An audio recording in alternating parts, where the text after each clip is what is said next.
মেয়েটা চোখ বন্ধ করে শুয়ে আছে, তার গোলাপি ঠোঁটজোড়া কাঁপছে। আমি আর নিজেকে সামলাতে পারলাম না, আমার ঠোঁটজোড়া মেয়েটার ঠোঁটজোড়ার সাথে চুবিয়ে চুষতে লাগলাম। এবার গল্পে আসা যাক। আজ অনেক রাত হয়ে গেছে, আজকে মনে হয় বাসায় পৌঁছাতে পৌঁছাতে ভোর হয়ে যাবে। আশেপাশে কোনো গাড়িও দেখতে পারছি না। ধুর, কেন যে বন্ধুদের সাথে আড্ডা মারতে গেলাম, এখন নিজেরই পস্তাতে হচ্ছে। আর হারামি বন্ধুগুলাও ছাড়তে চায় না। এসব ভাবছি আর হাঁটতে হাঁটতে একটা বাস স্ট্যান্ডের সামনে এসে পড়ছি। দেখি এখানে কিছুক্ষণ দাঁড়াই, কোনো গাড়ি পাওয়া যায় কিনা। ও, আপনাদের তো পরিচয়টাই দিলাম না। আমার নাম আলোক, বকাটে ছেলে। বাবার টাকা ওড়াই আর বন্ধুদের সাথে আড্ডা মেরে খাই। উচ্চ মাধ্যমিক পাশ করছি। যাক, আর কিছু বলার প্রয়োজন মনে করি না। গল্পে আসা যাক। বাস স্ট্যান্ড দাঁড়িয়ে অপেক্ষা করছি বাসের জন্য। এমন সময় চোখ পড়লো একটা মেয়ের উপর। একটু অবাক হলাম, কারণ এত রাতে একটা মেয়ে, তাও আবার একা দাঁড়িয়ে আছে।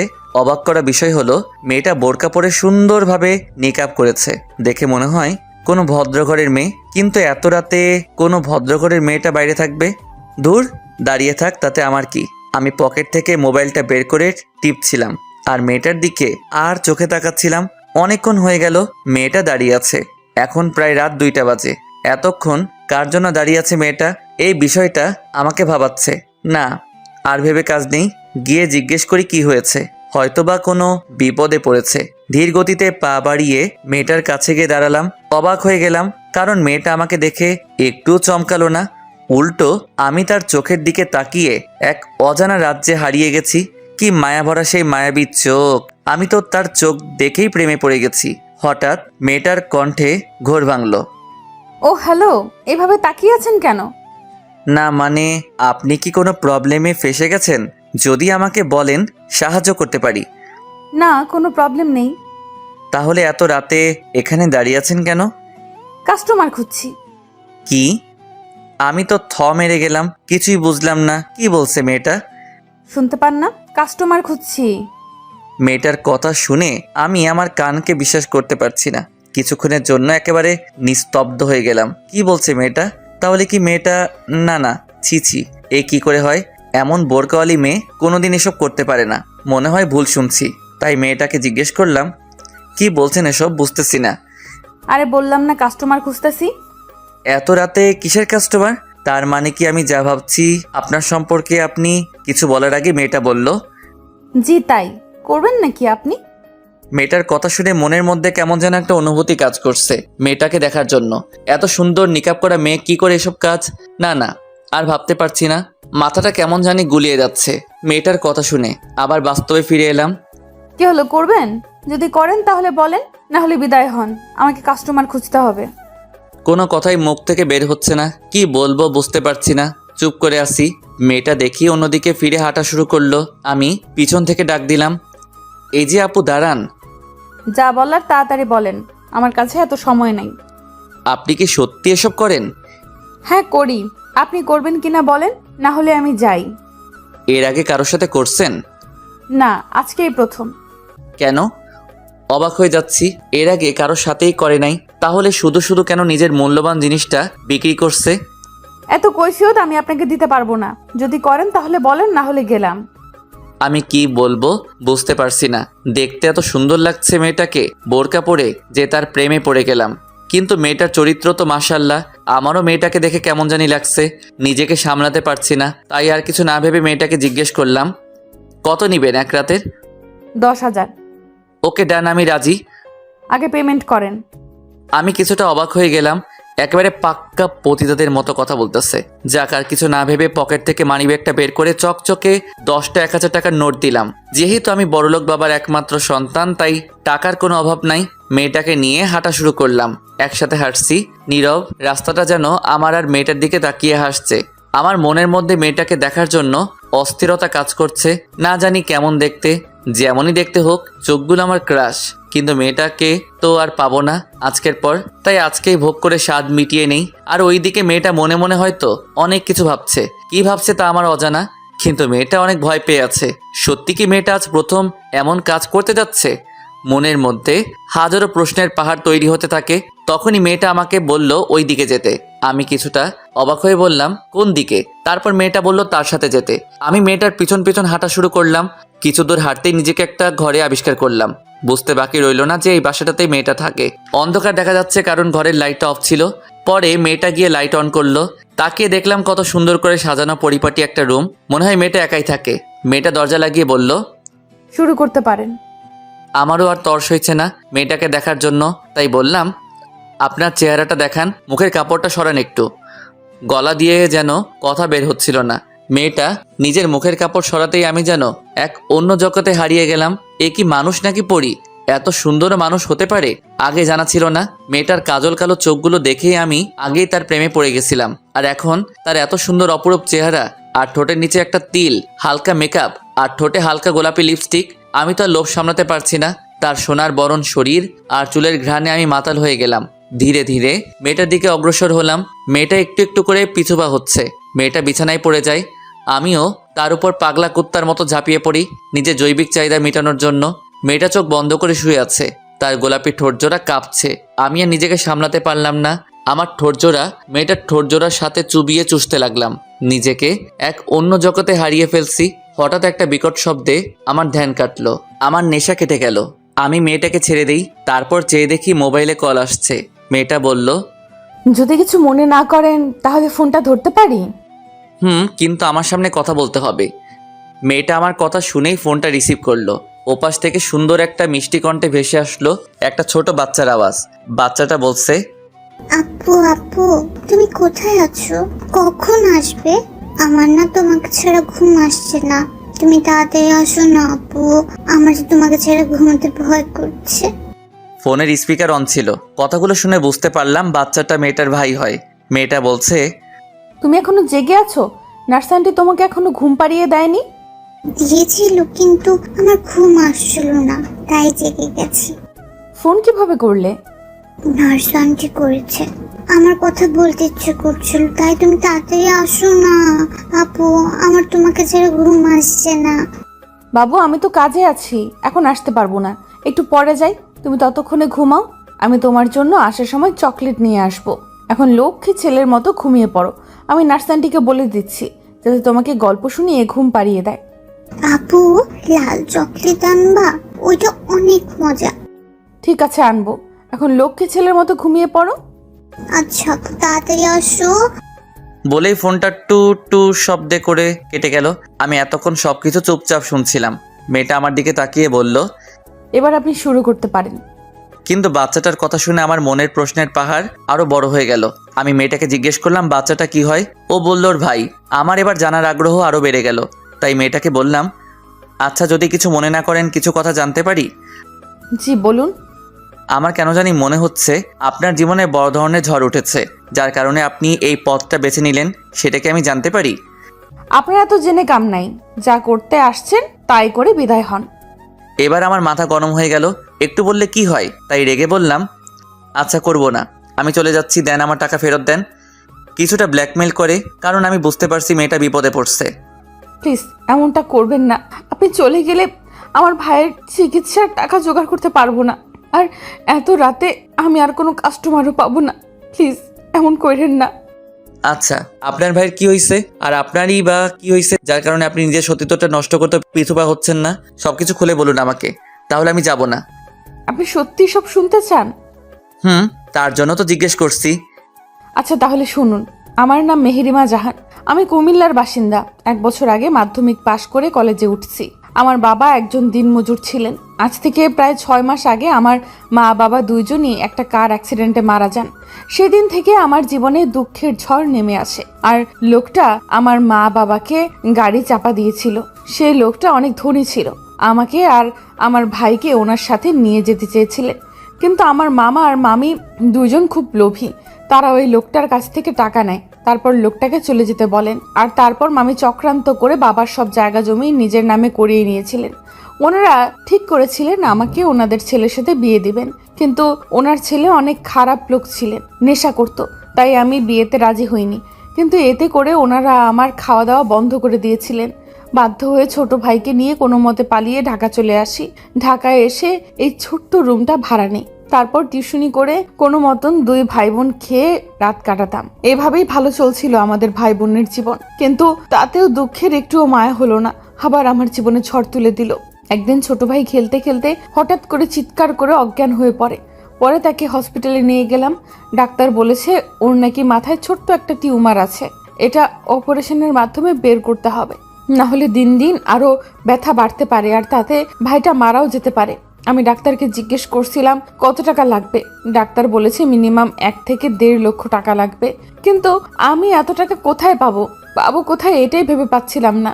চাকরি খোঁজার অনেক চেষ্টা করেছি, কিন্তু তারাও একই কাজ করতে চায় আমার সাথে। আমি রাজি হলে চাকরি দেবে, না হলে দেবে না, কিন্তু আমি রাজি হই না। দিন যেতে থাকে আর আমার ভাইটা মরণের সাথে লড়াই করতে থাকে। আপনি বলুন ওইটুকু একটা ছোট বাচ্চা কি করে পারবে এত ব্যথা সহ্য করতে? তাই আর কিছু না ভেবে বেরিয়ে পড়ছি নিজের গায়ে পতিতার ছাপ লাগাতে। এতে আমার জীবন ধ্বংস হলেও আমার নিষ্পাপ ভাইটার জীবন বেঁচে যাবে। আমি ছাড়া এই দুনিয়ায় ওর আর কেউ নাই। কেঁদে কেঁদে সব কথাগুলো বলল। মেয়েটার কথা শুনে আমার বুকের ভেতরটা দুমড়ে মুচড়ে গেল। কেমন যেন একটা কষ্ট অনুভব করলাম। মানুষ এত নিষ্ঠুর কি করে হতে পারে? আমি মেয়েটার দিকে তাকিয়ে দেখি মেয়েটা এখনো কাঁদছে।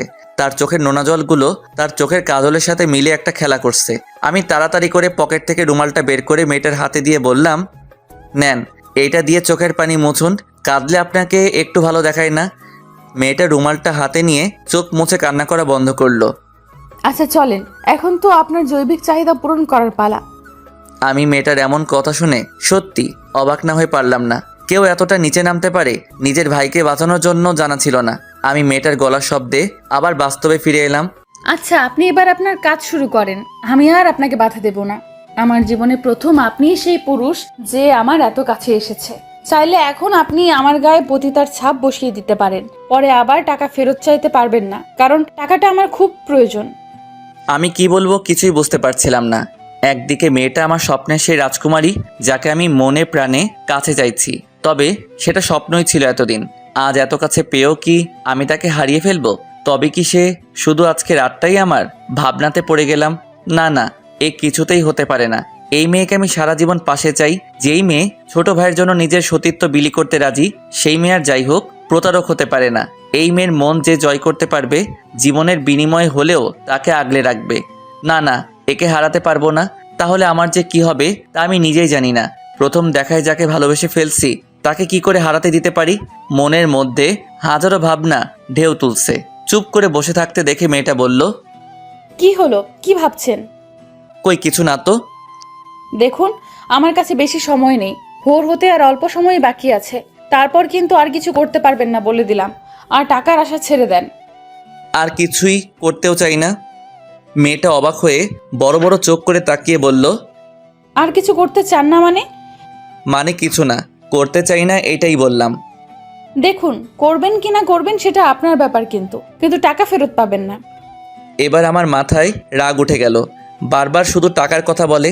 অবশ্য এতে মেয়েটার কোনো দোষ নেই। ওর জায়গায় অন্য মেয়ে থাকলেও একই কথা বলতো। না, আর দেরি করা ঠিক হবে না। মেয়েটা আমার মনের কথা খুলে বলি, দেখি যদি রাজি হয় তাহলে আমার জীবন ধন্য। আচ্ছা, একটা কথা বলতে পারি যদি কিছু মনে না করেন? আবার কি কথা? দেখুন, যা বলার তাড়াতাড়ি বলুন, আমার এত সময় নেই। সময় নেই মানে? আর কোনো জায়গায় কাস্টমার ওয়েট করছে নাকি? না তা না, যাক বাদ দেন, বলেন কি বলবেন শুনি। এরপর আমি যা বললাম এতে মেয়েটা নিজের কানকে বিশ্বাস করতে পারছিল না। চলুন দেখা যাক। আসলে কথাটা হলো, কি বলেন? না মানে আসলে কথাটা হলো, কি বলা দরকার বুঝতে পারছিলাম না। কি মানে করছেন? যা বলার সোজাসুজি বলেন। আমি আপনাকে ভালোবাসি, আপনাকে বিয়ে করতে চাই। কথাটা বলেই মাথা নিচু করে ফেলি। আর এদিকে মেয়েটা যেন আকাশ থেকে পড়লো আমার এমন একটা কথা শুনে। এটার জন্য মেয়েটা মোটেও তৈরি ছিল না। কি বলছেন এসব? আপনার মাথা ঠিক আছে তো? দেখুন, আবেগের বশে কোনো কথা বলা উচিত না। আপনি যা করতে এসেছেন তাই করে বিদায় হন। আমি আবেগের বশে কথা বলছি না, যা বলছি মন থেকে বলছি। আমি আপনাকে প্রথম দেখেই ভালোবেসে ফেলেছি আর আপনাকে বিয়ে করতে চাই। দেখুন, এই মুহূর্তে আপনার আবেগটা কাজ করছে, তাই এসব কথা বাদ দেন প্লিজ। আপনি আপনার কাজ করে চলে যেতে পারেন। আর হ্যাঁ, বিয়ে করে কি করবেন শুনি? যেটা বিয়ে করে পাবেন সেটা তো বিয়ের আগেই পেয়ে যাচ্ছেন, তাহলে আর বিয়ে করবেন কেন? তাও আবার আমার মতো একটা পতিতার সাথে। মেয়েটার এমন কথা শুনে ভীষণ রাগ উঠল। মন চেয়েছিল কষিয়ে 2টা থাপ্পড় দিতে। আরে হেতিকে ভালোবাসি বলে মুখে যা আসে তাই বলে যাবে নাকি? দেখুন, বিয়ে মানেই যে সেক্স করা তা কিন্তু নয়। বিয়ের আরও অনেক ভালো দিক আছে। আমি আপনাকে আমার সারা জীবনের সুখ দুঃখের সাথী বানাতে চাই। বলেন, হবেন কি আমার পথ চলার সাথী? মেয়েটা কি বলবে বুঝতে পারছে না, কি বলা উচিত তার এখন। মেয়েটা একটা ভাবনার মধ্যে ডুবে গেল। একটা আপত্তিকর ছাপ দেখতে পারছিলাম তার মুখে। মেয়েটা বলল, আমি আপনাকে বিয়ে করতে পারবো না। আপনি যা করতে এসেছেন তাই করে চলে যান। এতিম মেয়ের ওপর কোনো দয়া দেখানোর দরকার নেই। এসব শুনে আমার মাথায় আরো বেশি গরম হয়ে যায়। নিজেকে আটকে রাখতে পারি না। ঠাস করে মেয়েটার গালে চর বসিয়ে দেই। মেয়েটার গালে হাত দিয়ে বসে আছে। বুঝতে পারলাম চরটা খুব জোরেই লেগেছে, কারণ চর খেয়ে মেয়েটা বিছানার কোণে ছিটকে পড়ে। আমি এমন কিছু করব সে স্বপ্নে ভাবতে পারে নাই। ওই, তুই নিজেকে কি মনে করিস? হ্যাঁ, তোকে প্রথম দেখায় ভালোবেসে ফেলছি, তাই তোর এত কথা সহ্য করছি। নয়তো তোকে খুন করে কখন চলে যেতাম। এখন বল, বিয়ে করবি কি না? না, করবো না আপনাকে বিয়ে। হাসছেন কেন? তুই যদি এখন আমাকে বিয়ে করতে রাজি না হোস, তাহলে কাল সকাল হওয়ার আগে তোকে পুলিশ এসে ধরে নিয়ে যাবে। আমি পুলিশকে বলবো তুই একটা বেশ্যা মেয়ে। তাই বলছি, চুপচাপ মেনে নে। আমি তোকে সত্যি ভালোবেসে ফেলছি, আর আমাকে বিয়ে করলে তোর ভাইও বেঁচে যাবে। না প্লিজ, এমনটা করবেন না। আমি আপনার দুটি পায়ে পড়ি, পুলিশকে ডাকবেন না। তাহলে আমার ভাইটার কি হবে? ওইটুকু একটা বাচ্চার প্রতি দয়া করেন, পুলিশকে ডাইকেন না। আপনার দুটি পায়ে ধরে বলছি। সাথে সাথে আমার পায়ে হাত দিয়ে ধরে বসে। তোর জায়গা আমার পায়ে নয়, তোর স্থান আমার মনে। তুই কিছু চিন্তা করিস না। তোর ভাইয়ের অপারেশনের সমস্ত দায়িত্ব আমার, কিন্তু তোকে আমাকে বিয়ে করতে হবে, না হলে আমি পুলিশ ডাকতে বাধ্য হব। না না, এটা করেন না প্লিজ। আপনি যা বলবেন তাই রাজি। তবু পুলিশকে ডাইকেন না।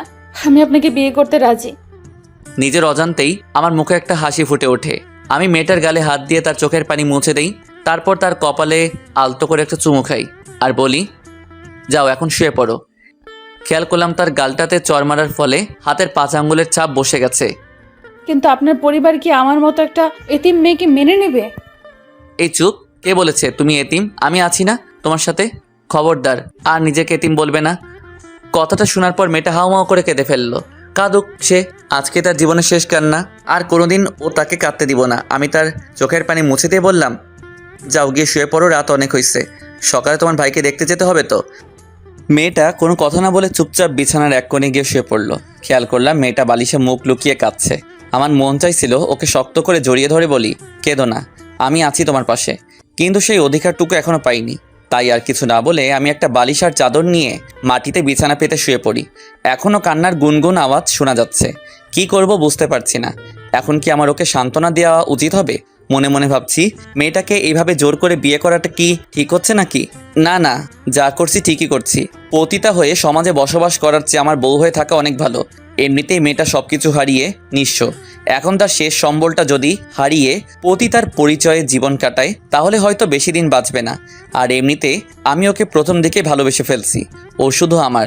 ওকে যে করি হোক আমার করে পেতে হবে।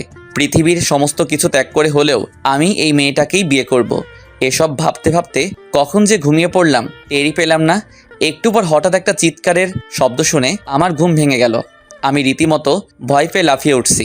উঠে দেখি মেয়েটা ভয় চুপসে গেছে। আমি ওর কাছে তাড়াতাড়ি করে গিয়ে ওকে জড়িয়ে ধরি, আর মেয়েটাও আমাকে শক্ত করে জড়িয়ে ধরে ফেললো।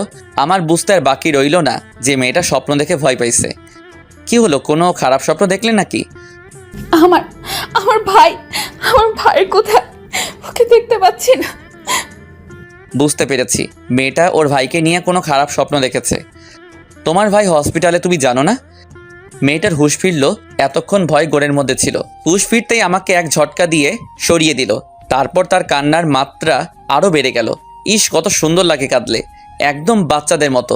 কিন্তু এখন রোমান্স করার সময় নাই। ওই, কাঁদছো কেন? কি হয়েছে? কিছু না। মেয়েটা তার চোখের পানি মুছে কান্না বন্ধ করে। কি হলো, বলো, কি হয়েছে? আচ্ছা, কিছু কথা বলার ছিল। হ্যাঁ বলো, কি বলবে? আপনি আমাকে সত্যিই ভালোবাসেন? আর আমাকে কি সত্যি বিয়ে করতে চান? হ্যাঁ, আমি তোমাকে সত্যি ভালোবাসি আর তোমাকে বিয়ে করতে চাই। কিন্তু আপনার পরিবারের সবাই কি আমাকে মেনে নেবে?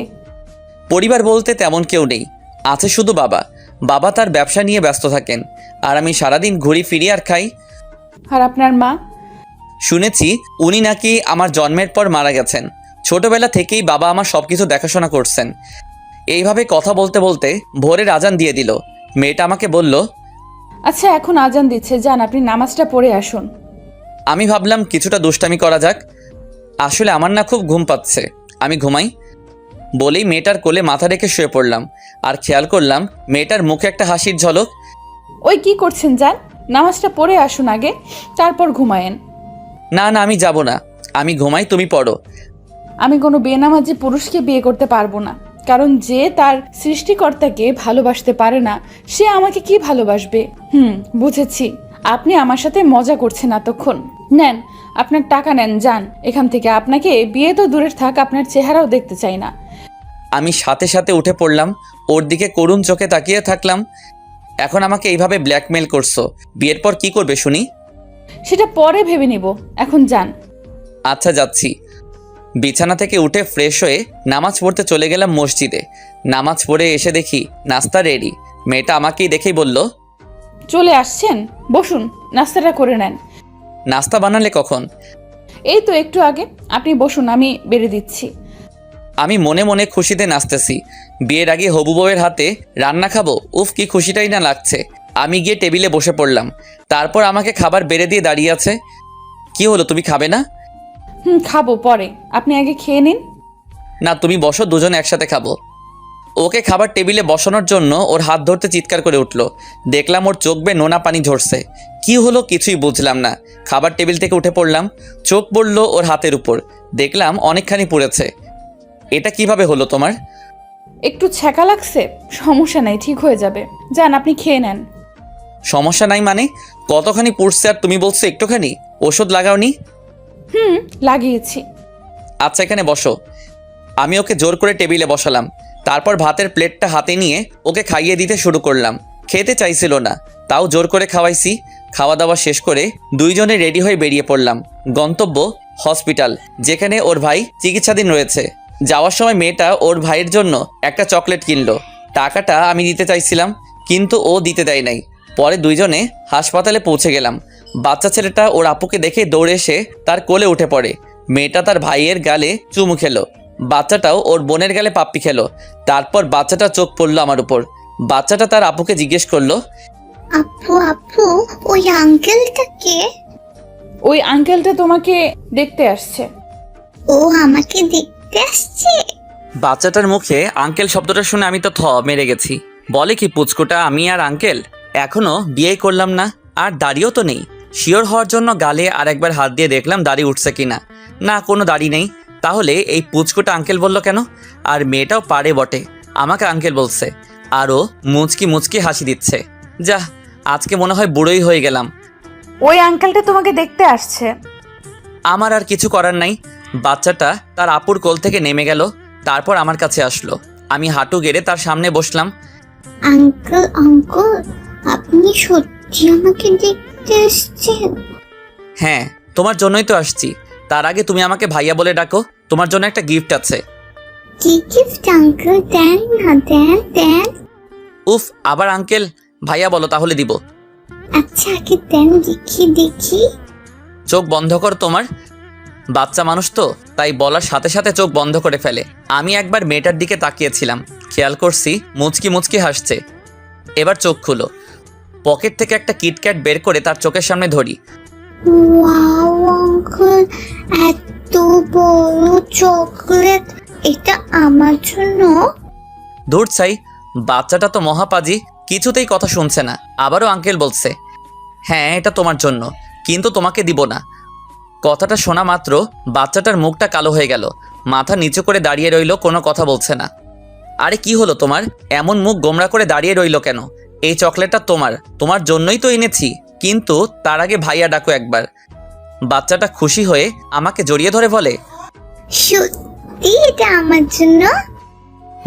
তোমার জন্য, কিন্তু এখন থেকে ভাইয়া বলে ডাকবা, কেমন? কথাটা বলে বাচ্চাটার হাতে চকলেটটা ধরিয়ে দিলাম। সাথে সাথে বাচ্চাটা আমার গালে চুমু দিয়ে বলল, থ্যাংক ইউ ভাইয়া, তুমি অনেক ভালো। তাই তুমিও অনেক ভালো। আচ্ছা ভাইয়া, এই চকলেটটা অনেক দামি তাই না? বেশি না একটু। ও আচ্ছা, তাহলে এটা নিয়ে নাও, এটা আমার লাগবে না। আমি অবাক হয়ে গেলাম। কেন কেন, চকলেটটা কি তোমার ভালো লাগে নাই? ভালো লেগেছে, কিন্তু আপু বলেছে দামি জিনিস আমাদের মতো গরিবের কপালে নাকি জুটে না। আর চকলেটটা এত দামি, এই টাকাও আপু দিতে পারবে না। তাই বলছি এটা নিয়ে নিন, আমার একটা দিয়ে হবে। বাচ্চাটা এমন একটা কথা শুনে আমার মাথা গোলাতে শুরু করলো। আমি একবার মেয়েটার দিকে তাকিয়ে দেখলাম মেয়েটার মুখখানিও কালো হয়ে গেছে। সত্যি কতটা কষ্টেই না এতদিন জীবনযাপন করছে। যাই, বাচ্চাটাও বুঝতে পেরে গেছে টাকার মূল্য। দুনিয়াতে সব টাকারই খেলা। হঠাৎ বাচ্চাটার ডাকে আবার ধ্যান ভাঙলো। ভাইয়া এই নাও, আমার এটা লাগবে না, আমি একটাই খাবো। আরে, এটার টাকা তোমাকে দিতে হবে না। দোকানদার তোমার সাথে দেখা করতে এসেছে শুনে এমন একটা দিয়ে দিছে। তুমি নাকি চকলেট খুব ভালোবাসো, তাই তো তোমার পছন্দের লাল চকলেটটা দিল। সত্যি বলছো? সত্যি। এখন যাও, গিয়ে শুয়ে আরাম করে খাও। ওকে ভাইয়া। বলেই সাথে সাথে আমার গালে আরেকটা চুমু দিয়ে দৌড়ে ওর আপুর কাছে চলে গেল। ওর আপু মানে মেয়েটা তাকে বেডে বসিয়ে দিয়ে চকলেট খেতে বলল। বাচ্চাটা মহা আনন্দে চকলেট খাচ্ছিল। মেয়েটা আমার সামনে এসে দাঁড়ায়, বলল, চকলেট কখন কিনলেন? আমি তো দেখলাম না। তোমাকে না বলে কিনেছি বললে কি কিনতে দিতে? তাই না বলে লুকিয়ে কিনছি। ও আচ্ছা। চলো। কোথায়? ডাক্তারের কাছে। দেখি আর একবার কি বলে তা নিজের কানে শুনি। মেয়েটাও আর কোনো আপত্তি করলো না। তার ভাইকে বলে আসলো কোথাও যেন না যায়, আর যেন দুষ্টামি না করে। আর বাচ্চাটা মাথা নাড়িয়ে হ্যাঁ সুযোগ জবাব দিল। কারণ পুচকুটা চকলেট খাওয়ায় ব্যস্ত। আমি আর মেয়েটা যেতে যেতে কথা বলছি, কিন্তু ডাক্তারের কেবিনে ঢুকেই খেলাম এক ধাক্কা। অবাক হয়ে গেলাম। কারণ কেন জানেন? চলুন দেখা যাক। আসতে পারি স্যার? হ্যাঁ আসুন। ডাক্তারকে দেখে আমি পুরো মেরে গেলাম। কারণ ডাক্তারটা আমার আব্বুর বন্ধু আর আমাদের ফ্যামিলি ডাক্তার। আরে এ তো দেখছি অলোক বাবার জীবন। তা এতদিন পর কই থেকে এলে? আঙ্কেল, আপনি এখানে কিভাবে? এই তো 6 মাস হলো বদলি হয়ে এসেছি। তা তোমার বাবার কি খবর? সে এখন কেমন আছে? আর তুমি হঠাৎ কি মনে করে? আমার আর আঙ্কেলের আলাপ দেখে মেয়েটা অবাক হয়ে তাকিয়ে থাকে, কোনো কথা বলে না। জি আঙ্কেল, আব্বু ভালো আছে। আসলে হয়েছে কি আঙ্কেল, আমি ওর ভাইয়ের ব্যাপারে একটু জানতে চেয়েছিলাম। কি হয়েছে এর ভাইয়ের? ও এই কথা, আচ্ছা বসো বলছি। দুইজনেই চেয়ারে বসে পড়লাম। তারপর ডাক্তার আঙ্কেল আমাকে সব খুলে বললেন। বেশি কিছু না, একটা অপারেশন করলে ঠিক হয়ে যাবে। আঙ্কেল, আপনি যা করার করুন, যত টাকা লাগে আমি দেব, কিন্তু বাচ্চাটার যেন কোনো ক্ষতি না হয়। আচ্ছা চিন্তা করো না, আমি পার্সোনাল ভাবে এই ব্যাপারটা হ্যান্ডেল করব। তাহলে আঙ্কেল, আপনি যত তাড়াতাড়ি সম্ভব অপারেশনটা শুরু করে দিন। আমরা তাহলে এখন উঠি। সে কি, এইমাত্র তো এলে আর এখনই বলছো উঠি? কিছু চা নাস্তা খেয়ে যাও। না আঙ্কেল, আজ না, অন্যদিন। বলেই আমরা উঠে হাঁটা শুরু করলাম। মেয়েটার মুখের দিকে একবার তাকিয়েছিলাম। ঘন কালো কুয়াশায় যেন তার সুন্দর মুখটা ঢেকে গেছে। কোনো কথা বলছে না, চুপচাপ। আমি কেবিন থেকে বের হওয়ার আগে ডাক্তার আঙ্কেল আমাকে ডাক দিল। বাবা অলোক, শোনো। আমি আর মেয়েটা দুজনেই দাঁড়িয়ে পড়লাম। পিছনে ফিরে তাকিয়ে বললাম, জি আঙ্কেল বলুন। ডাক্তার আঙ্কেল চেয়ার থেকে উঠে এসে আমার কানের কাছে ফিসফিস করে বলছে, বিয়েটা করবে শুনি? দেখি কি করা যায়। চালিয়ে যাও বাবা, তোমাদের দুজনকে বেশ মানিয়েছে। আমি আর কিছু বললাম না, শুধু একটু হেসে চলে আসলাম। কিন্তু এদিকে মেয়েটার মন এখনো খারাপ। হয়তো তার ভাইয়ের কথা ভাবছে। কি হলো, কি ভাবছো? মেয়েটা চমকে গেল। কই কিছু না তো। চুপচাপ যে, কোনো কথা বলছো না যে? এমনি। আর কোনো কথা বললো না। আমি আর কিছু জিজ্ঞেস করলাম না, কারণ জানি এর মন ভালো নেই। পরের দুইজনে বাচ্চাটার কাছে গেলাম। আমি মেয়েটাকে বললাম, শুনো, আমি কিছুক্ষণের জন্য একটু বাসায় থেকে ঘুরে আসি। বাবার সাথে কিছু কথা আছে তো তাই। মেয়েটা ওর ছোট ভাইয়ের পাশে বসে মাথায় হাত বুলিয়ে দিচ্ছিল।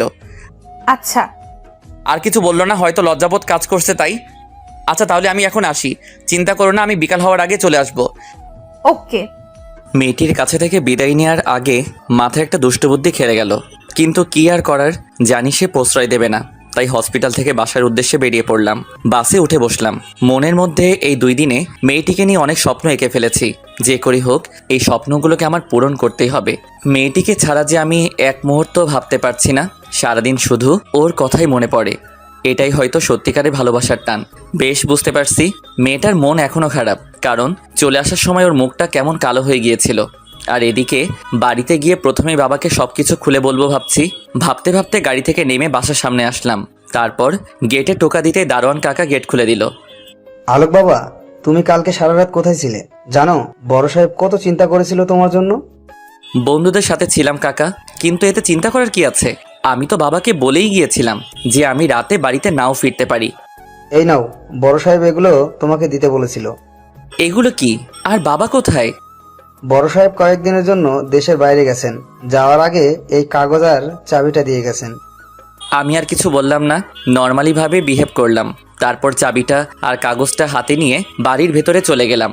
ঘরে গিয়ে ঢুকতেই কেমন যেন ফাঁকা ফাঁকা লাগছে, চারিদিকে নিস্তব্ধতা কাজ করছে। তারপর ঘরের জানালা খুলে দিলাম, বাইরের একটু ঠান্ডা বাতাস বইছে। এরপর আমি আমার রুমে গেলাম, টেবিলের উপর কাগজ আর চাবিটা রেখে ফ্রেশ হতে চলে গেলাম। ফ্রেশ হয়ে বেরিয়ে এসে একটু বিছানায় হেলান দিতেই চোখ পড়লো সেই কাগজটার উপরে। তাই আর দেরি না করে তাড়াতাড়ি করে কাগজটাকে হাতে নিয়ে খুলে পড়তে শুরু করলাম। পড়তে পড়তে হঠাৎ করে বুকের ভিতরটা কেমন যেন দুমড়ে মুচড়ে গেল। চলুন দেখা যাক কি লেখা আছে কাগজটিতে। ডিয়ার আলোক, হঠাৎ করে একটা জরুরি মিটিং এর জন্য 1 মাসের জন্য আমাকে দেশের বাইরে যেতে হচ্ছে। তোমাকে কথাটা কাল রাতেই বলবো ভাবছিলাম, কিন্তু তুমি সারা রাত বাড়িতে ফেরোনি। খুব ভোরে আমাকে দেশ ছেড়ে যেতে হবে, তাই রাতে তোমাকে ফোন করেছিলাম কথা বলার জন্য, কিন্তু তোমার ফোন অফ ছিল। জানি না এভাবে আর কতদিন চলবে। যাই হোক বাবা, নিজের খেয়াল রাখবে। সময় হলেই আমি তোমাকে ফোন করব। বেশি রাত করে বাইরে থাকবে না, আর নিজের প্রতি একটু যত্ন নিবে, কেমন? আর হ্যাঁ, তোমার হাত খরচের জন্য আলমারিতে কিছু টাকা রাখা আছে, সেখান থেকে যা খুশি খরচ করো, কিন্তু নিজের দিকে একটু খেয়াল রেখো, কেমন? আসি, ভালো থাকবে, বাই। এই লেখা ছিল। সত্যি আমি বাবার অবাধ্য সন্তান। কোনো দিনও তার একটা কথাও শুনিনি। অনেকবার বলেছিল তার সাথে ব্যবসার কাজে হাত লাগাতে, কিন্তু আমি তা শুনিনি, কারণ আমার কাজ করতে ভালো লাগতো না। সত্যি খুব খারাপ লাগছে। মা মারা যাওয়ার পর থেকে বাবা বিয়ে করেনি, এই ভয় যদি সৎ মায়ের মতন আমাকে কষ্ট দেয়। ছোটবেলা থেকে অনেক আদরে মানুষ করছে, তাই আজ আমি এই রকম। মনে মনে নিজেকে গালি দিতে লাগলাম। চিঠিটা টেবিলে রেখে দিলাম, তারপর বিছানায় গিয়ে হেলান দিয়ে শুয়ে পড়লাম। কখন যে চোখের পাতা দুটো এক হয়ে গেল বুঝতেই পারলাম না। অনেকক্ষণ পর মনে হলো খুব গরম পড়ছে, শরীর ভেজা ভেজা মনে হচ্ছে। না, আর সহ্য করা যাচ্ছে না। ঘুমকে পরাজিত করলাম। চোখ খুলে বুঝতে পারলাম কারেন্ট চলে গেছে। ঘড়ির দিকে তাকিয়ে দেখি দুপুর 3টা বেজে গেছে। সাথে সাথে আমার মাথায় হাত, এত বেলা হয়ে গেছে। আর ওদিকে না জানি মেয়েটির কি অবস্থা। দুপুরে কিছু খেয়েছে কিনা তাও জানি না। আর কিছু না ভেবে তাড়াতাড়ি ফ্রেশ হয়ে গাড়ি নিয়ে বেরিয়ে পড়লাম হসপিটালের উদ্দেশ্যে। পৌঁছাতে পৌঁছাতে 3টা 30 বেজে গেল। হসপিটালের ভিতরে গিয়ে দেখি মেয়েটি এখনো তার ভাইয়ের পাশে বসে মাথায় হাত বুলিয়ে দিচ্ছে। আমি সামনে গিয়ে একটু গলা ছেড়ে কাশি দিলাম। মেয়েটা আমার দিকে ঘুরে তাকায়, কিন্তু কোনো রিয়াকশন নেই। ও ঘুমিয়ে পড়ছে। হুম দুপুরে খাবার খাইছে? হুম খাবার খাইয়ে ওষুধ খাইয়ে ঘুম পাড়িয়ে দিলাম। আর তুমি কিছু খাইছো? মেয়েটা কিছুটা ভ্রু কুচকে গেল। না মানে হ্যাঁ, খেয়েছি। আর আপনি? না, এখনো খাইনি। চলো এখন খাবো। তো যান, খেয়ে আসেন, আমি এখানেই আছি। তুমি কিছু খাবে না আমি জানি, তুমিও না খেয়ে আছো। না, আমি খেয়েছি, আপনি যান, খেয়ে আসেন। জানি মেয়েটার মনের অবস্থা ভালো নেই, কিন্তু না খেয়ে থাকলে তারও শরীর খারাপ করতে পারে। দেখো, মিথ্যা বলে লাভ নেই, আমি জানি তুমি কিছু খাওনি। মেয়েটা হয়তো মনে মনে ভাবছে যে আমি কিভাবে জানলাম যে না খেয়ে আছি। না মানে আসলে পরে খেয়ে নিব, আপনি খেয়ে আসুন। না, তুমি না খেলে আমিও খাবো না। আর জানো আমি ক্ষুধা সহ্য করতে পারি না, কিন্তু তুমি তো খাবে না তাই না? তাহলে আমিও খাবো না, এতে আমার মরণ হয় হোক। বলেই একটা চেয়ারে বসে পড়লাম।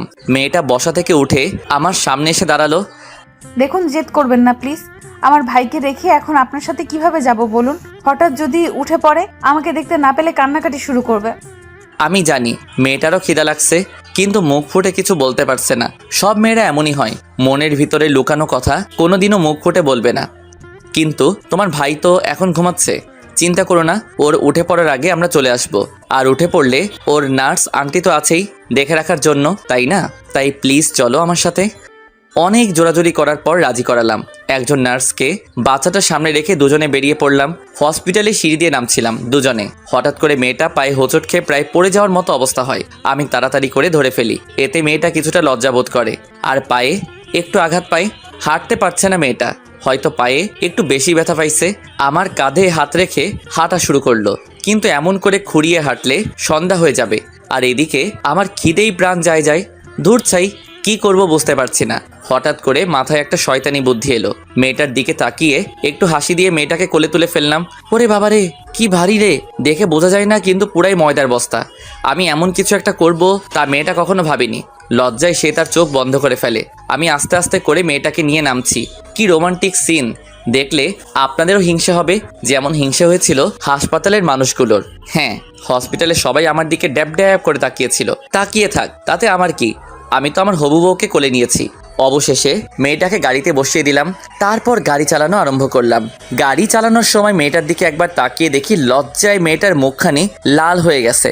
আর আমার তো হাসতে হাসতে দম যায়, কিন্তু তাও নিজের হাসিকে কন্ট্রোল করলাম, কারণ এখন যদি হাসি তাহলে কপালে দুঃখ আছে। মেয়েটা চুপচাপ বসে আছে আর আমি গাড়ি চালাচ্ছি। কি হলো, কিছু বলছো না যে? আপনি আমাকে এইভাবে কোলে নিলেন কেন? তুমি তো হাঁটতে পারছিলে না তাই। এরপর থেকে আমার পারমিশন ছাড়া আমাকে এইভাবে কোলে নিবেন না, বুঝছেন? ওকে, আমি মনে মনে বলছি, দাঁড়াও না, একবার শুধু বিয়েটা করে নিই, তারপর তোমাকে দেখাবো কে কার পারমিশন নিয়ে কি করবে। এমন টাইট দিব জীবনেও ছুটতে পারবা না। আচ্ছা, তোমার পায়ে কি খুব ব্যথা করছে? না। আর কোনো কথা বললাম না। গাড়িটা একটা বড় রেস্টুরেন্টের সামনে পার্ক করলাম। তারপর দুজনে ভিতরে গিয়ে বসলাম। আমি তার দিকে মেনু কার্ড এগিয়ে দিয়ে বললাম কি খাবে তা অর্ডার করতে, কিন্তু সে বলল আপনার যা খুশি অর্ডার করুন। তাই আমি নিজেই অর্ডার করলাম। খাবারের নামগুলা অজানা থাক, বললে আবার আপনাদের লোভ লাগবে। ওয়েটার খাবার পরিবেশন করে দিয়ে গেল, কিন্তু মেয়েটা কিছু খাচ্ছে না, শুধু আর চোখে খাবারের দিকে তাকাচ্ছে।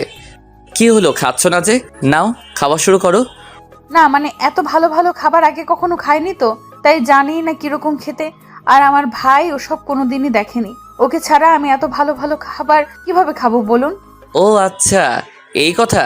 চিন্তা করো না, তোমার ভাইয়ের জন্য নিয়ে যাব। আর এই খাবারগুলো খুবই ভালো আর সুস্বাদু, বিশ্বাস না হলে খেয়ে দেখো একটু। তারপর মেয়েটা খাওয়া শুরু করলো, কিন্তু কেন জানি মনে হচ্ছে ওর খেতে খুব কষ্ট হচ্ছে।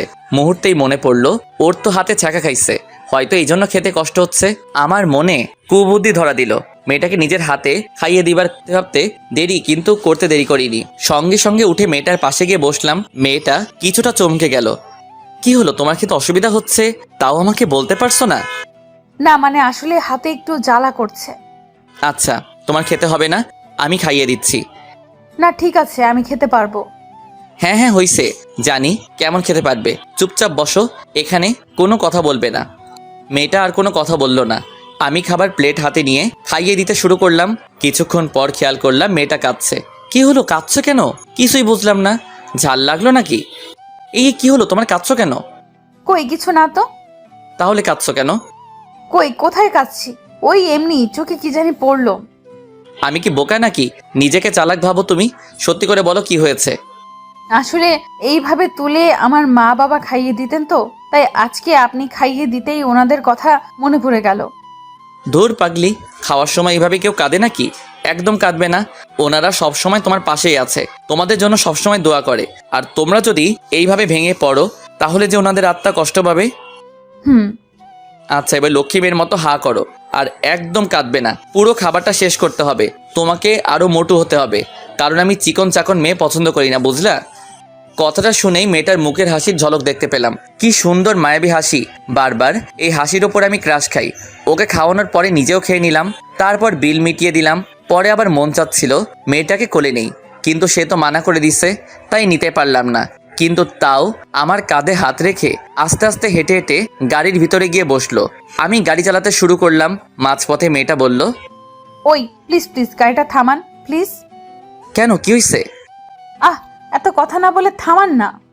আমি আর কোনো আপত্তি না করে মারলাম ব্রেক। গাড়িটা থেমে গেল। আমি আর মেয়েটা দুইজনেই গাড়ি থেকে নামলাম। এখন আবার কোথায় যাবে? ওই যে দেখছেন একটা রাস্তার ওই পাশে একটা মাঠ আর একটা পুকুর দেখা যাচ্ছে, ওইখানে একটু নিয়ে যাবেন প্লিজ। কেন? আসলে আমার পুকুর পাড়ে বসে থাকতে খুব ভালো লাগে, নিয়ে চলুন না প্লিজ। বেশি থাকবো না, একটু পর চলে আসবো। আমি আর কিছু না ভেবে মেয়েটাকে সাথে করে নিয়ে গেলাম পুকুর পাড়ে। সেখানে একটা খোলা জায়গায় দুজনে বসে পড়লাম। দুজনের মধ্যে নিস্তব্ধতা বিরাজমান, কেউ কারোর সাথে কথা বলছে না। মেয়েটা আপন মনে কিছুক্ষণ পুকুরের পানির দিকে তাকিয়ে রইল। ওইখানে পাশে একটা ঝালমুড়িওয়ালা লোক ঝালমুড়ি বিক্রি করছিল। আমি তাকে জিজ্ঞেস করলাম ঝালমুড়ি খাবে কিনা। সে মাথা নাড়িয়ে হ্যাঁ সূচক জবাব দিল। পরে আমি ঝালমুড়ি এনে তার হাতে দিলাম। আমিও খেতে লাগলাম। ঝালমুড়ি খাওয়া শেষ, আর কিছুক্ষণ বসে রইলাম। আচ্ছা চলেন এবার যাওয়া যাক। না, বসো, তোমার সাথে কিছু কথা আছে। জি বলুন। সত্যি করে একটা কথা বলবা? তুমি কি সত্যি আমাকে মন থেকে বিয়ে করতে রাজি হইছো নাকি? মেয়েটা আমার এমন প্রশ্ন করাতে কিছুটা আটকে উঠলো। কি বলবে সে নিজেই জানে না। সত্যি কথা বলতে কি, আমি আপনাকে বিয়ে করতে চাইনি, কিন্তু আপনি আমাকে পুলিশে ধরিয়ে দেবার ভয় দেখিয়ে রাজি করিয়েছেন। আমি কি বলবো কিছুই বুঝতে পারছিলাম না, মাথাটা ঘুরাচ্ছে। সত্যি কি তুমি আমাকে পছন্দ করো না? না। আমাকে কি ভালোবাসা যায় না? কেন যাবে না? আপনার মতো ছেলেকে আজকাল সব মেয়েরাই পছন্দ করে। সব মেয়েরাই আপনার মতো জীবন সঙ্গী চায়। তাহলে তুমি কেন আমাকে ভালোবাসতে পারবে না? জানি না, কিন্তু আমি আপনাকে বিয়ে করলেও মন থেকে হয়তো কোনোদিন স্বামী হিসেবে মেনে নিতে পারবো না, কারণ বিয়েটা আমার ইচ্ছের বিরুদ্ধে হচ্ছে। থাক, আর বলতে হবে না। আমি আর কিছু বলতেই পারলাম না।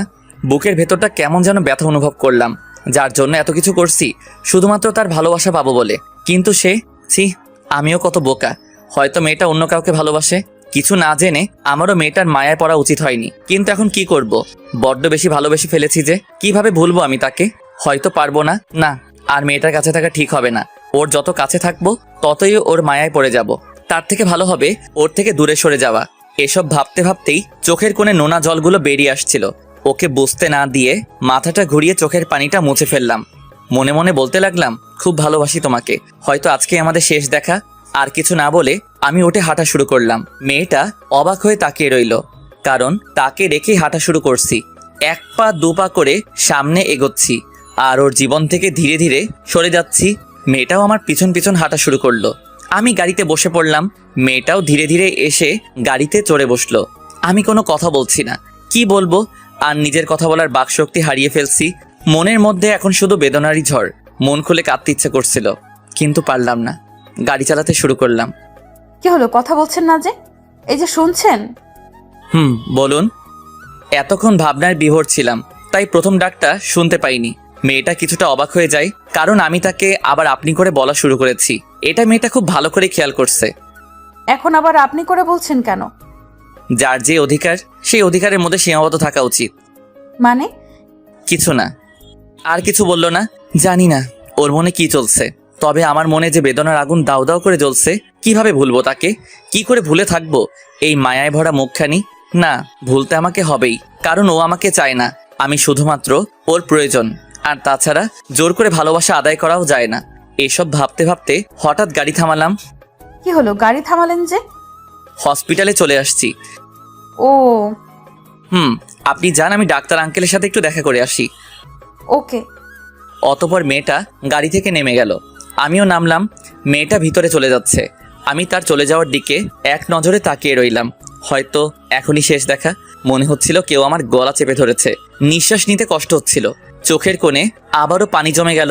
এবার আর বাধা মানল না, গড়িয়ে পড়ল আমার গাল বেয়ে। কোনোদিনও কারোর জন্য কষ্ট হয়নি। আজ বুঝতে পারলাম আপনজন ছেড়ে গেলে কতটা কষ্ট হয়। এই কষ্ট সইবার ক্ষমতা সবার নেই, আমারও নেই। জানি না কতদিন এই পিছুটান থাকবে, কিন্তু আমাকে যে ওর জীবন থেকে সরে যেতেই হবে, কারণ ওর মনের রাজ্যে হয়তো অন্য কেউ রাজ করছে। হাত দিয়ে চোখের পানি মুছে নিলাম। তারপর চলে গেলাম ডাক্তার আঙ্কেলের কেবিনে, ওনার সাথে দেখা করতে। আঙ্কেল, আসতে পারি? আরে অলোক বাবা যে, এসো এসো বসো, তোমার কথাই ভাবছিলাম। আমি চেয়ারে বসলাম। কেন আঙ্কেল? দেখো, আমরা ঠিক করেছি যে আজকেই বাচ্চাটার অপারেশন করব, তাই তোমাকে এই কথাটা বলবো ভাবছিলাম। এত খুশির কথা? আপনি যত তাড়াতাড়ি পারেন অপারেশনটা করে ফেলুন। আচ্ছা আঙ্কেল, তাহলে এখন আমি উঠি। আপনি বাচ্চাটার অপারেশনের পর আমাকে জানাবেন। আমি একটু দরকারি কাজে বাইরে যাচ্ছি। আচ্ছা, জানাবো নে। আমি চলে আসলাম সেখান থেকে। ভাবছি চলে তো যাব, তাহলে মেয়েটাকে শেষ একটি নজর দেখে যাই। জানি এতে আমার মনের কষ্টটা কমবে না, আরও দ্বিগুণভাবে বেড়ে যাবে। কিন্তু তাও মেয়েটাকে না দেখে আর থাকতে পারছি না। না, আর পারছি না এখানে থাকতে। শুধু কাঁদতে ইচ্ছা করছে। নিজের ভিতরে শূন্যতা কাজ করছে। কি জানি হারিয়ে ফেলছি। চোখের পানি বাধা মানছে না। কি করব কিছুই বুঝতে পারছি না।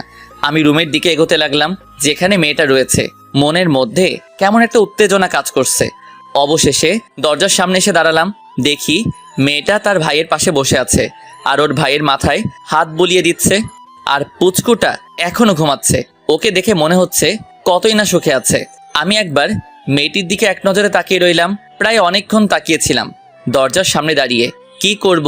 ভেতরে গেলে যে আমি নিজের চোখের জলকে আটকাতে পারবো না, কারণ মনের মধ্যে এত কষ্ট জমেছে। সারা জীবন কাঁদলেও এর বিন্দু মাত্র কষ্ট কম হবে না। অবশেষে সেই সময় এলো।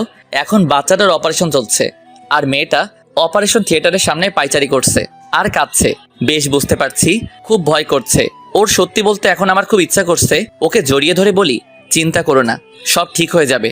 কিন্তু সেইটা করার অধিকার আমার নেই, ছিল না, আর কোনোদিনও থাকবেও না। কিছুক্ষণ পর ডাক্তার আঙ্কেল রুম থেকে বেরিয়ে আসলেন। মেয়েটা ডাক্তার আঙ্কেলের সাথে কথা বলে দৌড়ে রুমের মধ্যে চলে গেল। মনে হয় বেঁচে গেছে, কারণ মেয়েটার মুখে হাসির ছাপ দেখতে পাচ্ছিলাম। কিন্তু দূর থেকে দাঁড়িয়ে কি বললেন ডাক্তার আঙ্কেল তা শুনতে পাইনি। বাচ্চাটার কি অবস্থা তা জানার জন্য ডাক্তার আঙ্কেলের কাছে ফোন দিলাম। যেহেতু আমাদের পারিবারিক ডাক্তার, তাই আগে থেকে নাম্বার আমার ফোনে সেভ করা ছিল। রিং হচ্ছে। ফোন রিসিভ করতেই আমি ডাক্তার আঙ্কেলকে সালাম দিলাম। তারপর উনি সালামের জবাব দিলেন। আঙ্কেল, কি অবস্থা বাচ্চাটার? এখন কেমন আছে? ডাক্তার আঙ্কেল বা মেয়েটার কেউই এখনো জানে না আমি হসপিটালেই আছি। এখন বাচ্চাটা পুরোপুরি সুস্থ, তুমি চাইলে কালকেই ওদের নিয়ে যেতে পারো। আমি খুব খুশি হয়ে ডাক্তার আঙ্কেলকে ধন্যবাদ জানালাম। অতঃপর আর একবার মেয়েটাকে দেখার জন্য রুমের দরজার সামনে গিয়ে দাঁড়ালাম। দেখি মেয়েটা বসে আছে, তার চোখে পানি, হয়তো অনেক ভয় পেয়েছিল তাই কেঁদেছিল। আমি একটিবার মন ভরে দেখে বেরিয়ে আসলাম হসপিটাল থেকে। গাড়িতে বসে পড়লাম, আপন গতিতে গাড়ি চালাতে লাগলাম। মনের ভিতরে সব কষ্টগুলো চোখের অশ্রু হয়ে ঝরছে। চলে আসলাম বাড়িতে। বাড়িতে এসেই বিছানায় মুখটা লুকিয়ে চিৎকার করে কাঁদতে লাগলাম। ঘরের চার দেয়ালে আমার চিৎকার আর আর্তনাদের শব্দ ভেসে বেড়াচ্ছে। কাঁদতে কাঁদতে বিছানা থেকে উঠলাম, টেবিলে বসলাম, খাতা আর কলম নিয়ে একটা চিঠি লিখলাম। আর আলমারি থেকে কিছু টাকা বের করে নিলাম। চিঠিটা আর টাকাগুলো একসাথে একটা প্যাকেটে মুড়িয়ে নিলাম। তারপর আবার হসপিটালে যাওয়ার জন্য বেরিয়ে পড়লাম। হসপিটালে গিয়ে মেয়েটার রুমের সামনে দাঁড়িয়ে আছি, কিন্তু কি করব কিছুই বুঝতে পারছি না। আমি তো আর ওর সামনে যাব না, না কোনোদিনও ওর সামনে আসবো না। ভালো থাকুক সে তার মনের মানুষকে নিয়ে। কিন্তু এই প্যাকেটটা কিভাবে ওর হাতে দেওয়া যায়? একটু পর দেখলাম একটা মেয়ে এদিকে আসছে, হয়তো নার্স হবে। আমি ওই মেয়েটার হাতে প্যাকেটটা দিয়ে বললাম ভিতরে বসে থাকা মেয়েটিকে দিতে। মেয়েটি তাই করলো। আমি যেমনটা বললাম সে তার হাতে প্যাকেটটা ধরিয়ে দিল। বেরিয়ে পড়লাম আমি আমার রাস্তায়। চলে আসলাম মেয়েটার জীবন থেকে। আসার সময় এক প্যাকেট সিগারেট আর মদের বোতল নিয়ে আসি। বাসায় এসে একটা একটা করে সিগারেট খাওয়া শুরু করলাম। সিগারেটের ধোঁয়া আমার ভিতর পুড়ে ছারখার হয়ে যাচ্ছে।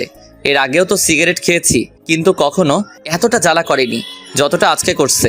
সবগুলো সিগারেট শেষ করলাম। পরে মদের বোতলের মুখটাটা খুললাম, ঢকঢক করে পুরোটা মদ খেয়ে ফেললাম। তাতেও কেন জানি কোনো কাজ হচ্ছে না। মনের মধ্যে উতাল পাতাল করছে, চোখ গড়িয়ে নোনা জল পড়ছে। আমি চিৎকার করে বলছি, হে আল্লাহ, কেন এতটা কষ্ট দিচ্ছ আমায়? কি ক্ষতি করেছি আমি তোমার? তোমার কি একটু দয়া হয় না? তোমার বান্দার এই আর্তনাদ শুনে এনে দাও ওকে। আমার জীবনে ওকে ছাড়া যে আমি বাঁচবো না। ফিরিয়ে দাও, ফিরিয়ে দাও। অবশেষে মাথা ঘুরিয়ে মেঝেতে পড়ে রইলাম। তারপর আর কিছু মনে নেই।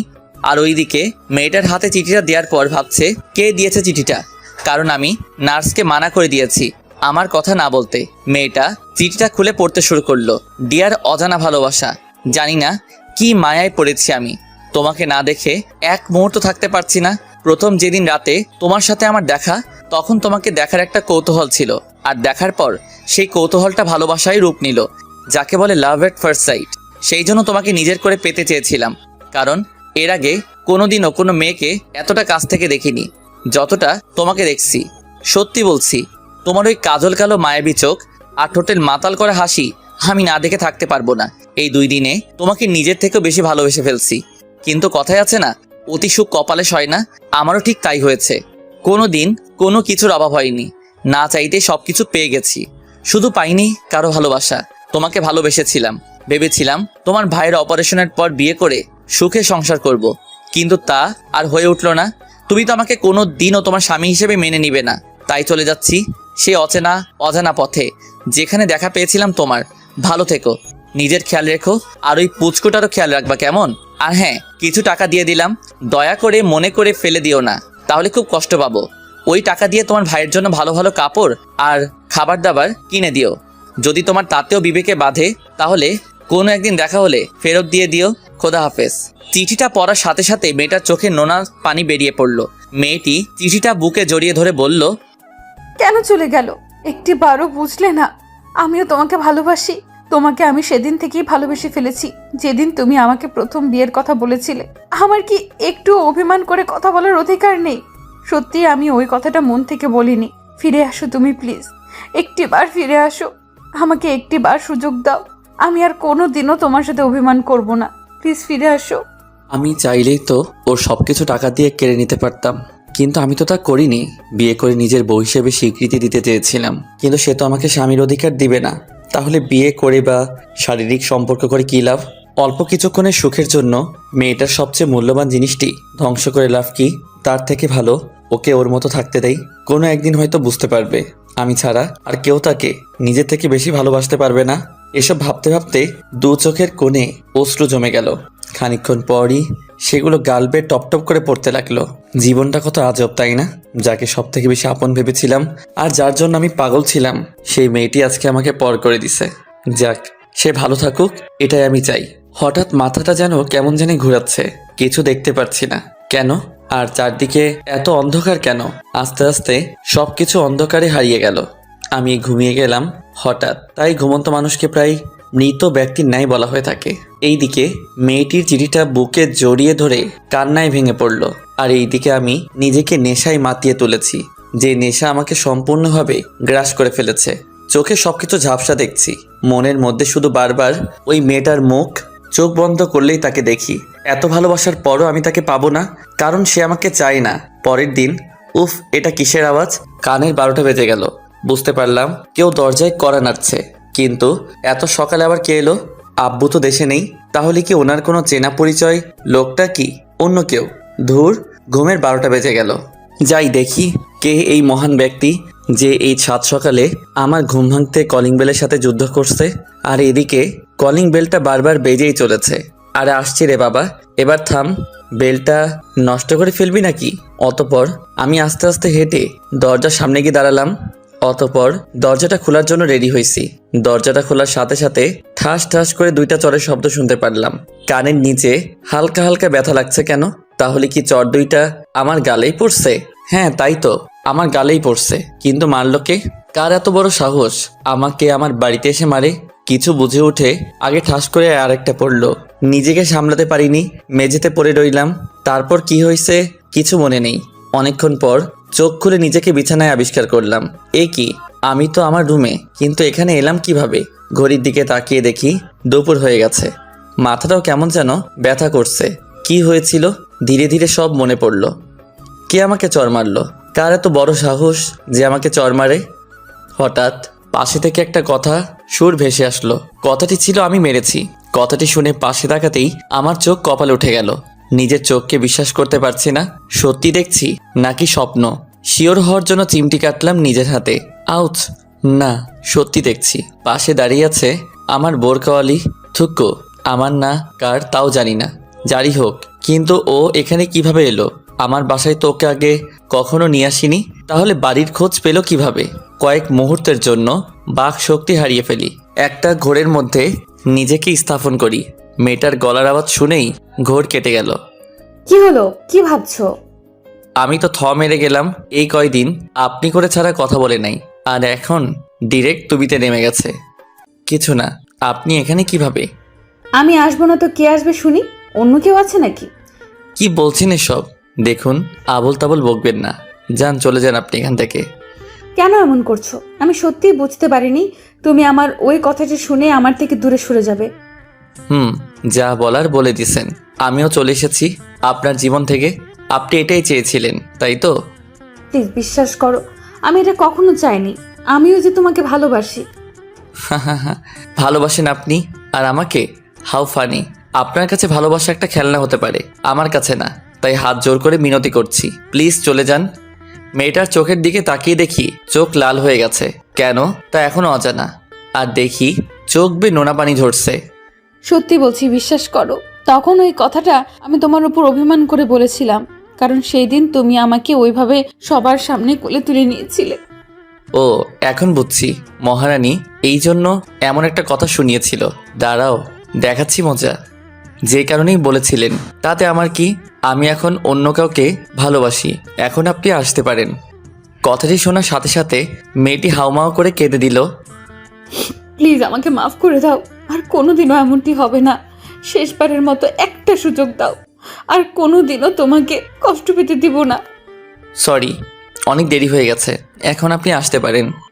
মেয়েটি এক পর্যায়ে আমার পা জড়িয়ে ধরে কেঁদে ফেলল। প্লিজ আমাকে মাফ করে দাও। আমাকে যা শাস্তি দিবে তাই মাথা পেতে নিব, তবুও আমাকে একটি সুযোগ দাও। যা বলবে তাই করব, কিন্তু আমাকে ওইভাবে দূরে ঠেলে দিও না। আমি যে তোমাকে বড্ড বেশি ভালোবাসি, বিশ্বাস করো।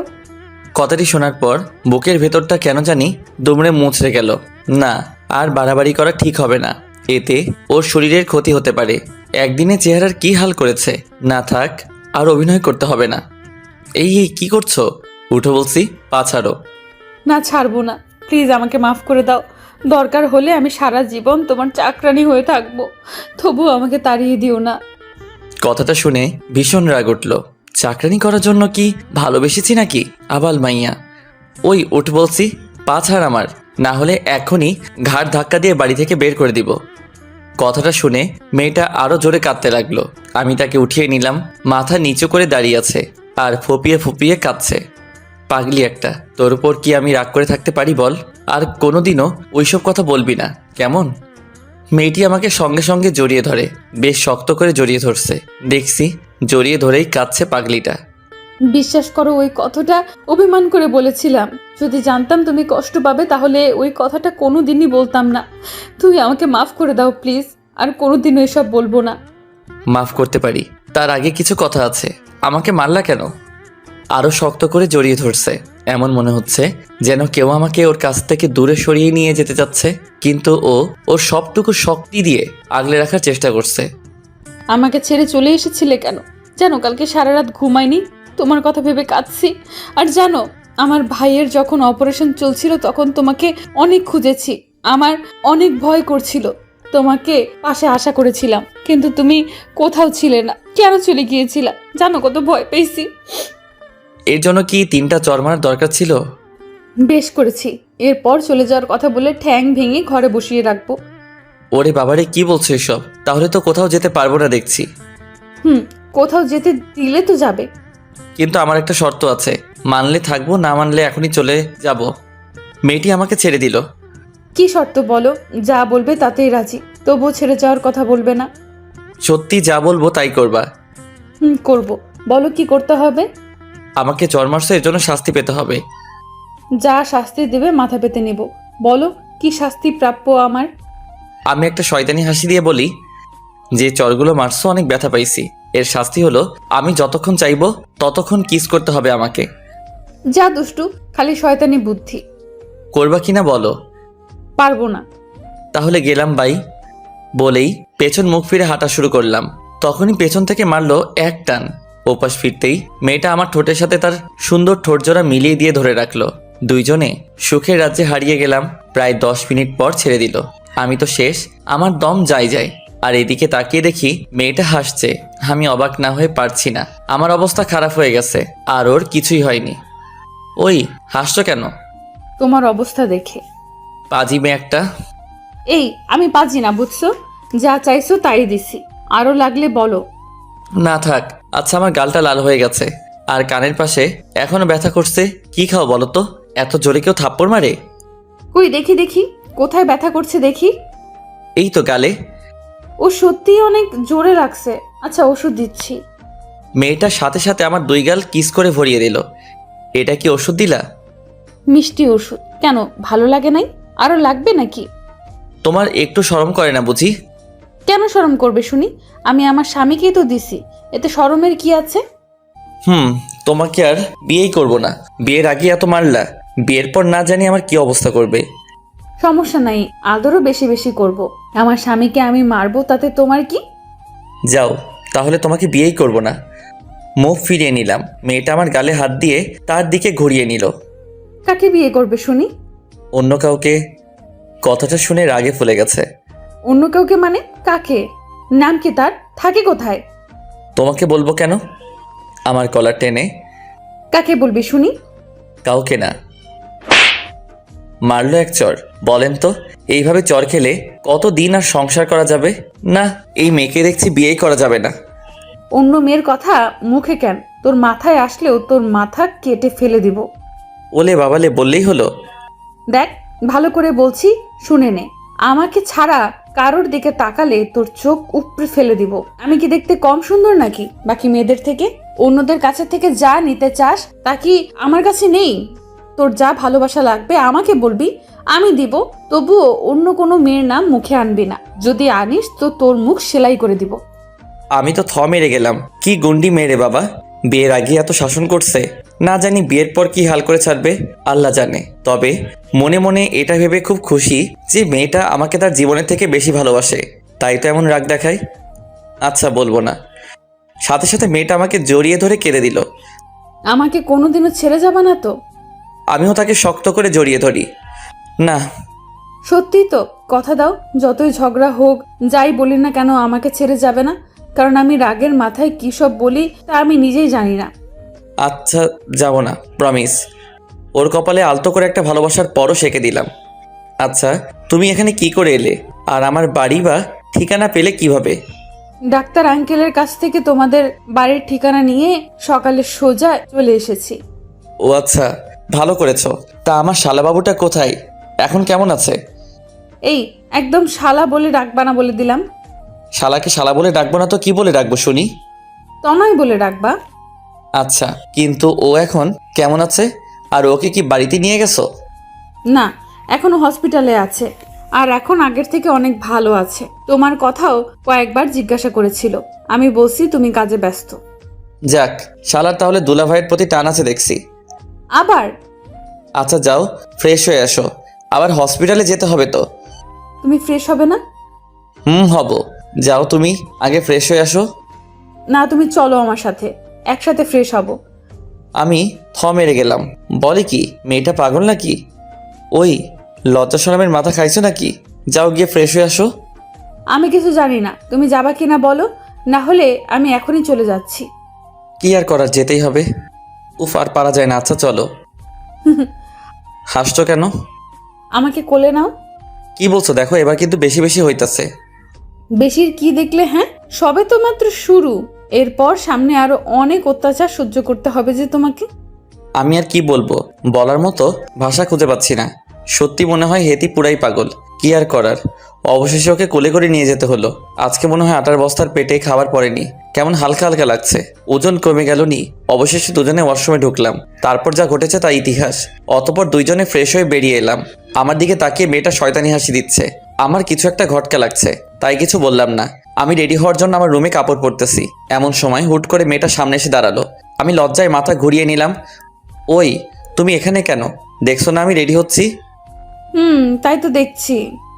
আমি ঝটপট করে রেডি হয়ে নিলাম। তারপর পেছন ফিরে দেখি মেয়েটা আয়নার সামনে দাঁড়িয়ে চুল আঁচড়াচ্ছে। আমি মুগ্ধ। সেই রূপ দেখে কি মায়াবী মুখখানি, যা কোনোদিনও ভুলার নয়। আমি ধীরে ধীরে ওর সামনে গিয়ে ওকে পেছন থেকে জড়িয়ে ধরলাম।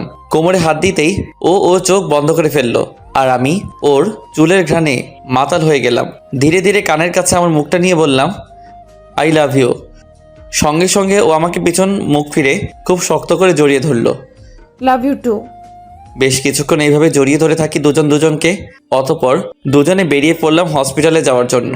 যাওয়ার সময় রেস্টুরেন্টে দুপুরের খাবার খেয়ে নেই, আর ওই পুচকুটার জন্য অনেকগুলো চকলেট কিনলাম। অবশেষে দুইজনে হসপিটালে পৌঁছে গেলাম। পুচকুটার কাছে যেতেই পুচকুটা আমাকে বলে, ভাইয়া ভাইয়া, তুমি কোথায় ছিলে? কেন? জানো, আমি তোমাকে কত মিস করেছি। তাই এই নাও। চকলেটের প্যাকেটটা তার হাতে দিতেই মহা খুশি, যেন রাজ্য জয় করে ফেলছে। অতপর পুচকুটা চকলেট খেতে শুরু করে দিল। খুব ভালোবাসে তো চকলেট, তাই আর দেখলে তর্স হয় না। আমি মেয়েটাকে বলছি, আজকে থেকে তুমি আর তোমার ভাই আমার সাথেই থাকবে। কোথায়? কোথায় আবার? আমার বাসায়। না, এটা সম্ভব না। কেন, কি হয়েছে? দেখো, আমি এমনিতেই সমাজে অনেক বদনাম কামাইছি, আর বদনাম হতে চাই না। এতে বদনামের কি আছে? আমি কিছুই বুঝতে পারছি না। আমি একটা অবিবাহিত মেয়ে, আর তুমিও অবিবাহিত। আমরা দুজনে একসাথে এক বাসায় কোন পরিচয়ে থাকবো বলতে পারো? ও আচ্ছা, এই কথা। চিন্তা করো না, আমি এখনই এর ব্যবস্থা করছি। কি করবে শুনি? সেটা কালকে জানতে পারবে। আজকে চলো আমরা কোথাও ঘুরে আসি। বেড়ানোর কথা শুনে পুচকুটা লাফিয়ে ওঠে। কোথায় যাবা তোমরা? আমিও যাব, আমাকেও নিয়ে চলো। আমার এখানে থাকতে আর একটু ভাল লাগছে না। এই চুপচাপ বস। ভাইয়া, আমি মেয়েটিকে ধমক দিয়ে বলি, উফ, ওকে বকছো কেন? ঠিকই তো বলছে, ওইটুকু বাচ্চা কি করে একা থাকবে? তনয়, তুমি চিন্তা করো না তো, দরকার হলে তোমার আপুকে রেখে তোমাকে নিয়ে যাব। তনয় সাথে সাথে আমার কোলে উঠে পড়ে, আর ওর আপুর দিকে তাকিয়ে হাসে। বাবা, ভাইয়াকে পেয়ে আপুকে ভুলে গেলি? আমি আর তনয় দুইজনেই হেসে ফেলি। তারপর আমরা সবাই বেরিয়ে পড়লাম। বের হওয়ার আগে ডাক্তার আঙ্কেলের সাথে একবার দেখা করেছিলাম, কারণ পরে যদি আবার বাচ্চাটার কোনো প্রকার শরীর খারাপ হয় তাই। ডাক্তার আঙ্কেল বলছেন দরকার হলে ফোন করতে। তাই আর দেরি না করে সবাই বেরিয়ে পড়লাম ঘুরতে যাওয়ার জন্য। আজকে চারপাশের প্রকৃতিতে কেমন একটা সৌন্দর্য বিরাজ করছে। আমার মনে হচ্ছে আজকে আমি পৃথিবীতে সবথেকে সুখী মানুষ। আমার আর কিচ্ছু চাওয়ার থাকবে না যদি ওকে পাই। আপন মনে গাড়ি চালাচ্ছি, আর মেয়েটি আর ওর ভাই দুইজনে আজকে খুব খুশি। দুজনের মুখে হাসি, খুব ভালো লাগছে। ওদের মুখের এই হাসি দেখে এই হাসিটা যেন কখনো কোনো কারণে না হারিয়ে যায়, সেই ব্যবস্থা করব। এসব ভাবতে ভাবতে একটা পার্কের সামনে এসে গাড়ি থামালাম। আগে আমি নেমে গেলাম, তারপর ওরা নেমে গেল। তনয়কে আমার কোলে দাও, তোমার কষ্ট হবে। না, কিছু হবে না, ঠিক আছে, আমি রাখতে পারবো। তনয়, তুমি ভাইয়ার কোলে আসবে না? তনয়ের দিকে তাকিয়ে হাত বাড়িয়ে দিলাম। আপু আমি ভাইয়ের কোলে যাব। আচ্ছা যা, এই নাও ধরো। তারপর আমি তনয়কে কোলে করে নিয়ে পার্কের ভিতরে চলে আসলাম। তিনজনে একটা খোলা জায়গায় বসেছিলাম। আজকের আকাশটা কেন এত রোমান্টিক লাগছে। মেঘের গুচ্ছগুলো উড়ে উড়ে খেলা করছে, আর আমি তাদের খেলা করার দিকে এক নজরে তাকিয়ে আছি। মেয়েটির শব্দে ধ্যান ভাঙল। কি হলো? ওভাবে ওপরে তাকিয়ে কি দেখছো? না মানে আজকের আকাশটা কত সুন্দর, তাই না? কেন, আজকে আকাশের কি রং বদলে গেছে নাকি? দূর তা না, কেমন জানি একটা রোমান্টিক ভাব দেখা যাচ্ছে। শয়তানি বুদ্ধি। তাহলে একটু শয়তানি করেই ফেলি। এই একদম না, দেখছো এখানে কে বসে আছে? ও কিন্তু তোমাকে পিটাবে। তাই নাকি? আমি তনয়ের দিকে তাকাই, দেখি তনয় হাসছে। কি ব্যাপার, তুমিও হাসছো কেন? এমনি। আমি আর কিছু বললাম না। এর মধ্যে পুচকুটা বলে, আপু ওই দিকে যাব। কেন, এখানে কি হয়েছে? দেখো না আপু, কত সুন্দর ফুল ওখানে, আমি ওগুলো নেব। কি করবে তুমি ফুলগুলো নিয়ে? জানি না, চলো না আপু, চলো না। মাঝখান থেকে আমি তনয়কে বললাম, তনয় তুমি গিয়ে সুন্দর সুন্দর অনেকগুলো ফুল তুলে আনো তো। আচ্ছা। তনয় গেল ফুল তুলতে। তারপর মেয়েটির বকবক, তুমি ওকে যেতে বললে কেন? তোমার সাথে শয়তানি করব তাই। এই একদম ফাজলামো করবা না বলে দিলাম, তাহলে কিন্তু খুব খারাপ হবে। কি করবে শুনি? ওর হাত ধরে টেনে আমার বুকের সাথে জড়ানোর চেষ্টা করলাম, কিন্তু সে তার গায়ের জোর দিয়ে ছাড়িয়ে নেয় নিজেকে। এই কি করছো? হ্যাঁ, লজ্জা শরম বলতে কিছু নেই? লোকে দেখলে কি ভাববে? যা খুশি ভাবুক, তাতে আমার কি? আমি আমার বউকে ধরেছি। বউ বললেই বউ হয়ে যাব নাকি? বিয়ে করছো আমাকে, না। তাহলে আগে বউ করো, তারপর বউ বললো। আচ্ছা, আর কিছু বললাম না। এর মধ্যে তনয় হাজির। শালাটা আমার রোমান্সের 12টা বাজিয়ে দিল। আপু আপু দেখো কতগুলো ফুল তুলে এনেছি। এগুলো দিয়ে কি করবে? আপু আমি টিভিতে দেখেছি, ছেলেরা ফুল নিয়ে মেয়েদেরকে জড়িয়ে ধরে, তারপর কি জানি বলে। বেশি পাকা হয়ে গেছো আজকাল। আমি তো শুধু চুপচাপ বসে বসে দেখি। আপু এই নাও, এগুলো তোমাকে দিলাম। আমার মাথায় আইডিয়া এলো, তনয় আমাকে দিবা না? ভাইয়া তুমি এগুলো দিয়ে কি করবে? কেন, তুমি টিভিতে দেখো নাই ছেলেরা মেয়েদেরকে ফুল দিয়ে জড়িয়ে ধরে? কিন্তু তুমি কাকে দেবে ভাইয়া? কেন, তোমার বোনকে দিব। দিতে পারি, কিন্তু একটা কথা রাখতে হবে। কি কথা বলো? আপুকে ওইভাবে দিবা যেভাবে টিভিতে দেখেছি, তাহলে দিব। আমি তো খুশিতে মনে মনে ডিস্কো ড্যান্স দিতেছি। শালাটা আমার রোমান্সের ভালো সুযোগ করে দিল। তারপর তনয় ফুলগুলো আমার হাতে দিল। আমি মেয়েটির দিকে তাকিয়ে দেখি লজ্জায় তার গাল লাল হয়ে গেছে। এতে লজ্জার কি আছে? আমরাই তো। আর দেরি না করে ফুলগুলো নিয়ে সোজা হাঁটু গেড়ে ফুলগুলো সামনে এগিয়ে সরাসরি প্রপোজ করলাম। এতে মেয়েটা লজ্জায় মাথায় নিচু করে ফেলে, কোনো কথা বলছে না। কি হলো, কথা বলছো না যে? ও বুঝেছি, তুমি আমাকে ভালোবাসো না তাই না? আচ্ছা চলে যাচ্ছি বলেই হাঁটা শুরু করলাম। আরে কই যাও? ওই দাঁড়াও দাঁড়াও বলছি। আমার হাত টেনে ধরে টান মেরে আবার পিছনে মুখ ঘুরিয়ে নিল। ছাড়ো তো। ওরে বাবা লে, সাহেব দেখি রাগ করছে। দেখো তনয়, তুমি না বললে তোমার ভাইয়াকে আমাকে যাতে জড়িয়ে ধরে? কই ধরলো না তো, আরো উল্টো রাগ দেখিয়ে চলে যেতে চাচ্ছে। ভাইয়া তুমি তোমার কথা রাখবে না, না হলে কিন্তু আর তোমার সাথে ঘুরতে আসবো না। আপুকে জোরে ধরো বলছি। আমি তো পুরাই টাসকে খেয়ে গেলাম। আর কিছু না বলে সাথে সাথে মেয়েটিকে জড়িয়ে ধরলাম। কি মজা কি মজা, ভাইয়া আপুকে জড়িয়ে ধরেছে। আমরা দুজনেই চুপ করে আছি। কিছুক্ষণ পর মেয়েটা বলল, এবার ছাড়ো। না। উফ, কেউ দেখে ফেলবে তো, ছাড়ো বলছি, ছাড়ো। দেখুক। কিছুক্ষণ পর ছেড়ে দেই। কিছু খাবে নাকি এখানে এইভাবে থাকবে? না, আমি কিচ্ছু খাবো না। তনয়, তুমি কিছু খাবে? চকলেট খাবো। আচ্ছা চলো। অবশেষে সবাই একটা দোকানের সামনে গেলাম। তনয়কে চকলেট কিনে দিলাম। তারপর আমি বললাম, তুমি ওকে নিয়ে একটু দাঁড়াও, আমি একটা ফোন করে আসছি। আচ্ছা। অতপর আমি ফোন করতে একটু সাইডে চলে গেলাম, আর মেয়েটা আর তনয় দুজনেই দাঁড়িয়ে রইল। আমি ফোন করলাম আমার সব বন্ধুদের। সবাইকে কালকে সকালে আমার বাসায় আসতে বললাম। তারা জিজ্ঞেস করেছিল কেন। আমি তাদের বলেছি আমি একটা মেয়েকে ভালোবাসি আর তাকে কালকে বিয়ে করতে চাই। তারা সবাই খুব খুশি। তারা বলে কালকে সকালে ঠিক টাইমে পৌঁছে যাবে। আমি আর কিছু না বলে ফোন কেটে দিলাম। তারপর চলে গেলাম ওদের কাছে। চলো যাই। কোথায়? চলো তো, এত কথা বলো কেন? মেয়েটি আর কিছু না বলে হাঁটা শুরু করলো আমার সাথে, আর পুচকুটা চকলেট খাচ্ছে মনের সুখে। তারপর সবাই গাড়িতে চড়ে বসলাম। আমি গাড়ি চালাচ্ছি। কিছু দূর গিয়ে একটা শপিং কমপ্লেক্সের সামনে গাড়ি দাঁড় করালাম। তারপর সবাই মিলে ভিতরে গেলাম। কি হলো, এখানে নিয়ে আসলে কেন? শপিং করব তাই। কি কিনবে তুমি? দেখতে থাকো। তারপর আমি আমার জন্য একটা পাঞ্জাবির সেট কিনলাম, মেয়েটির জন্য এক সেট শাড়ি কিনলাম, একটা নীল শাড়ি কিনলাম যেটা আমার সব থেকে প্রিয় রং। মেয়েটি শুধু তাকিয়ে তাকিয়ে দেখছে, কিছু বলল না। তারপর অনেক ঘোরাঘুরি করলাম। তনয় ঘুমিয়ে পড়ছে। ওর আপুর কোলে আমি গাড়ি চালাচ্ছি। একটু পর দেখি মেয়েটাও চোখ বন্ধ করে ফেলছে। সারাদিন অনেক ঘোরাঘুরি করছে, তাই হয়তো ঘুমিয়ে পড়ছে। যাই, ওদের আমার বাসায় নিয়ে যাই। ঘুমিয়ে আছে, ঘুমিয়ে থাক। জেগে থাকলে কোনোদিন আমার সাথে আমার বাড়িতে যেত না। তারপর চলে আসলাম আমার বাড়িতে। দারোয়ান কাকা গেট খুলে দিল। আমি গাড়ি থেকে নেমে দারোয়ান কাকাকে বলে দিলাম কালকে সকালে আমার বন্ধুরা আসবে, তাদের ভিতরে পাঠিয়ে দিতে। আচ্ছা। তারপর আমি আগে তনয়কে ভিতরে আমার রুমে নিয়ে গিয়ে শুইয়ে দিয়ে আসি।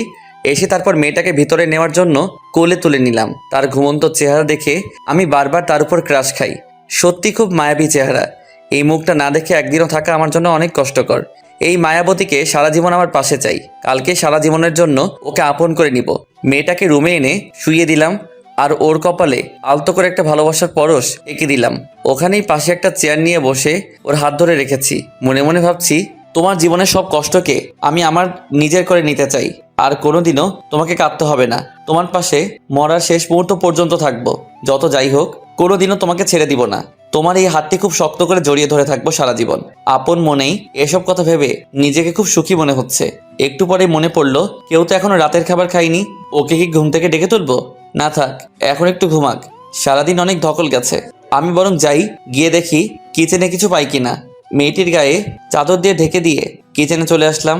ঘরে আগে থেকে রান্না করা খাবার ফ্রিজে ছিল, শুধু গরম করতে হবে। কিন্তু ভাত নেই, তাই আর দেরি না করে ভাত বসিয়ে দিলাম। তারপর ফ্রিজ থেকে তরকারির বাটিটা বের করেই পিছন ফিরে তাকিয়ে আমি তো রীতিমতো চমকে উঠলাম। দেখি মেয়েটা আমার সামনে দাঁড়িয়ে আছে। তুমি কখন উঠলে? এই মাত্র। কিন্তু তুমি আমাকে এখানে নিয়ে আসলে কেন? তো কোথায় নিয়ে যেতাম? কেন, আমি যেই বাসায় থাকি সেখানে নিয়ে যেতে। কেন, এখানে কি প্রবলেম? প্রবলেম আমার নেই, প্রবলেম সমাজের। লোকে জানতে পারলে কি ভাববে একবার ভেবে দেখেছো? যা খুশি ভাবুক, তাতে আমার কি? তোমার কিছু না, কিন্তু আমার অনেক কিছু। আমি এখানে থাকতে পারবো না। কথাটা শুনে খুবই কষ্ট পেলাম, খুব খারাপ লাগছে। আমি কি এতই খারাপ যে আমার সাথে বিয়ের আগে এক বাসায় এক ছাদের নিচে থাকা যায় না? আর কথা বাড়াবো না। থাকতে যখন চাই না তখন আর কি করার। আমি তরকারির বাটিটা টেবিলের উপর রেখে ওকে পাশ কাটিয়ে কোনো কথা না বলে চলে আসলাম আমার রুমে। বুকের মধ্যে কেমন যেন একটা টান টান ভাব দেখা যাচ্ছে। যাই হোক, রুমে এসে তনয়কে কোলে নিয়ে বের হলাম। মেয়েটির সামনে গিয়ে দাঁড়িয়ে বললাম, চলো তোমাদের দিয়ে। কথাটা বলার সময় গলাটা আটকে যাচ্ছিল। কেউ যেন একজন গলা চেপে ধরেছিল এমনটা মনে হয়েছে। মেয়েটি আমার দিকে অবাক দৃষ্টিতে তাকিয়ে রয়েছে। আমি আর কথা না বাড়িয়ে সোজা হাঁটা শুরু করলাম। বাড়ি থেকে বের হয়ে গাড়ির সামনে গিয়ে দাঁড়িয়ে রইলাম। খানিকক্ষণ বাদে মেয়েটা এলো। তনয়কে আমার কোলে দাও। ওকে। তনয়কে মেয়েটির কোলে দিয়ে আমি গাড়িতে বসে পড়লাম। কিন্তু অবাক করা ব্যাপার হলো, মেয়েটি গাড়িতে বসেনি, দাঁড়িয়ে রয়েছে। আমি গাড়ির জানালা দিয়ে বললাম, কি হলো, বসো, তাড়াতাড়ি যেতে হবে তো। কই যাব? কই যাবা মানে? একটু আগেই না বললা তোমার বাসায় যাবা? এইটাই আমার বাসা, আমি এখানে থাকবো। চলো ভেতরে চলো। না, এখানে থাকতে পারবে না। এখানে থাকলে লোকে জানলে খারাপ কথা বলা বলি করবে। তার থেকে ভালো তোমাকে তোমার বাড়িতেই রেখে আসি। আমি জানি তুমি রাগ করে এই কথাগুলো বলতেছো। এতে রাগ করার কি আছে? তুমি তোমার বাসায় যেতে চাচ্ছ, তাই তোমাকে দিয়ে আসতে হবে তো। আচ্ছা সরি, আমার ভুল হয়ে গেছে। এখন চলো তো। গাড়িতে বসো, তোমাকে বাসায় দিয়ে আসতে আসতে অনেক রাত হয়ে যাবে। না, আমি কোথাও যাব না, এখানেই থাকবো। এটা আমার স্বামীর বাড়ি, তার মানে এটা আমারও বাড়ি। চলো এখন ভেতরে চলো। চুপচাপ গাড়িতে বসো। মেয়েটা ধমক খেয়ে কান্না করা আরম্ভ করে দিল। দূর চাই, কিছু বললেই শুধু কাঁদে। এটির চোখ নাকি অন্য কিছু। একটু পরপর পানি বেয়ে পড়ে। তুমি ভালো না, তুমি পচা। তুমি খালি আমাকে বকো। আমি বুঝেছি তুমি আমাকে ভালোই বাসো না। আমার আর কিছু বলার নেই। মাঝে মাঝে মেয়েটা এমন সব কথা শোনায় যার উত্তর আমার কাছে নেই। আমি গাড়ি থেকে নেমে ওর সামনে গিয়ে দাঁড়াই। ঢং করো। হইসা ঢং করতে হবে না, চলো ভেতরে চলো। মেয়েটার মুখে হাসির ছাপ দেখে আমারও মুখে হাসি ফুটে উঠল। সত্যি কোনো মেয়েদেরকে কোনো ছেলে কোনোদিনই বুঝতে পারবে না। আসলে মেয়েরা মাঝে মাঝে কি চায় তা তারা নিজে জানে না। এই নাও, তোমার ভাইকে কোলে নাও। এই তনয় আমার ভাই না, আমার শালা। মায়ের খাবা কিন্তু এটা বললে। কেন? এমনি। আচ্ছা চলো ভেতরে চলো তো, আমার খুব ক্ষুধা লাগছে। তাড়াতাড়ি চলো না প্লিজ। আচ্ছা চলো। তারপর দুজনে ভিতরে চলে আসলাম। আবার আমি তনয়কে আমার রুমে শুইয়ে দিয়ে আসলাম, আর মেয়েটা চলে গেল কিচেনে। আমি গিয়ে দাঁড়িয়ে দাঁড়িয়ে দেখছি ওকে এক নজরে। চোখের পলকও পড়তে চায় না, একেবারে পুরো নতুন বইয়ের মতো লাগছে। মেয়েটির আমার দিকে চোখ পড়লো। এই কি দেখছো এইভাবে? তোমাকে আগে দেখোনি বুঝি? দেখেছি, আর যতবারই দেখছি তোমাকে ততবারই তোমার প্রেমে পড়ে গেছি। ওলে বাবা লে, তাই নাকি? জি তাই। মনে থাকে যেন, আমি ছাড়া অন্য কারো প্রেমে পড়লে আগে তোমাকে মারবো, তারপর যার প্রেমে পড়বে তাকে খুন করে নিজেও গলায় দড়ি দিয়ে মরে যাব। ওই কি বলিস এসব? অন্য কারো প্রেমে পড়বো কেন তুই থাকতে? শোন, আমি বাকি সবার থেকে আলাদা। আমি এক নারীতে সন্তুষ্ট পুরুষ, বুঝলি? বুঝছি, যাও এখন গিয়ে টেবিলে বসো, আমি রান্নাটা শেষ করে আসছি। এই শোনো। কি? আস্তে আস্তে হেঁটে ওর সামনে যাচ্ছি। এই সামনে আসছো কেন? মতলবটা কি? হ্যাঁ, হা হা হা। এই দেখো, একদম দুষ্টুমি করার চেষ্টা করবা না বলে দিলাম, তাহলে কিন্তু কিন্তু কি কি করবে শুনি? পালিয়ে যাব। চেষ্টা করতে পারো। না প্লিজ, এখন এমন করো না প্লিজ। আমি সাথে সাথে ওর হাত ধরে টেনে আমার বুকের মধ্যে জড়িয়ে নিলাম। সঙ্গে সঙ্গে মেয়েটি তার চোখ বন্ধ করে ফেললো। বুঝতে পারছি খুব লজ্জা পেয়েছে। এমন একটা লজ্জাবতী রাঙা বউকে না চাই। সবাই চায় যেন তার প্রিয় মানুষটি তাকে নিজের থেকে বেশি ভালোবাসে। এমন সৌভাগ্য আর কজনের হয়? আজকে নিজেকে খুবই ভাগ্যবান মনে হচ্ছে। অনেকক্ষণ জড়িয়ে ধরে থাকার পর মেয়েটির শব্দে ধ্যান ভেঙে গেল। এই ছাড়ো, ছাড়ো বলছি। এই জন্য আমি থাকতে চাইনি, তুমি শুধু দুষ্টুমি করার সুযোগ খুঁজো। গায়ের জোর খাটিয়ে নিজেকে ছাড়িয়ে নিল। 10টা না 5টা না একটা মাত্র বউ, তার সাথে করবো না তো কার সাথে করবো শুনি? হয়েছে, আর প্রেম দেখাতে হবে না। তো কি দেখাবো? মেয়েটি কিছু না, যাও গিয়ে টেবিলে বসে, আমি খাবার নিয়ে আসছি। আমি কি সাহায্য করতে পারি? কি করবে শুনি? যেন কোনো কিছু। আচ্ছা। ও হয়তো ভাবছে অন্য কিছু, কিন্তু আমি তো মনে মনে অন্য কিছু ভাবছি। কি ভাবছি তা দেখতে পাবেন। অতবার মেয়েটি রান্না করছে। আমি আস্তে করে তার পিছনে গেলাম, মেয়েটিকে আবার জড়িয়ে ধরলাম। এই এই কি করছো? আবার শুরু করলা নাকি? হুম এই বুঝি তোমার সাহায্য করা? তুমি রান্না করো, আমি তোমাকে জড়িয়ে ধরে থাকি। সাথে সাথে আমার হাতগুলো ওর কোমর স্পর্শ করতেই ও কিছুটা শিউরে ওঠে, চোখ বন্ধ করে ফেলে। ওর হার্টবিট বেড়ে যাচ্ছে, খুব জোরে জোরে নিঃশ্বাস নিচ্ছে। এমনকি ওর ঠোঁট জোড়া কাঁপছে। ইচ্ছে করেছিল একটা কিস করতে, কিন্তু তা করিনি, নিজেকে সামনে নেই। আমার হার্টবিট দ্বিগুণ বাড়ছে, কেমন যেন লাগছে। প্লিজ লক্ষ্মীটা ছেড়ে দাও। আমার আর বুঝতে বাকি রইল না, ও পুরোপুরি আমার নেশায় ডুবে যাবে যদি বেশিক্ষণ জড়িয়ে ধরে থাকি। তাই আমিও নিজেকে কন্ট্রোল করে রাখলাম, ছেড়ে দিলাম ওকে। মেয়েটি লজ্জায় মাথা তুলতে পারছে না। মন ভরছে, এখন যাও গিয়ে টেবিলে বসো। আর যদি দুষ্টুমি করার চেষ্টা করো তাহলে কিন্তু এই খুন্তি দিয়ে ছাকা দিব। আমাকে ছেঁকা দিলে আমার থেকে বেশি কষ্ট তুমি পাবে, তা আমি জানি। দুর্বলতা জেনে গেছো তাহলে? আচ্ছা শোনো। কি? না মানে কি বলো? তোমাকে না আজকে বউ বউ লাগছে। তবে রে। খুন্তি নিয়ে আমার দিকে আসতেই লাগলো। আমি দিলাম দৌড়। দৌড়ে গিয়ে খাবার টেবিলে বসে রইলাম। কিছুক্ষণ পর মেয়েটা খাবার নিয়ে এলো। আমাকে খাবার বেড়ে দিয়ে আবার সে আগের মতো একপাশে দাঁড়িয়ে রইল। কি হলো, দাঁড়িয়ে রইলে যে খাবে না? তুমি আগে খাও, তারপর খাবো। না খাবো না, তুমি বসো এখানে। মেয়েটিকে জোর করে বসিয়ে দিলাম। আমার পাশের চেয়ারে। অতপর ভাতের প্লেট হাতে নিয়ে তাকে তুলিয়ে আগে খাইয়ে দিলাম। কি রোমান্টিক সিন! যে দেখবে সে জ্বলে পুড়ে মরবে। তারপর মেয়েটিও আমাকে নিজের হাতে করে খাইয়ে দিল।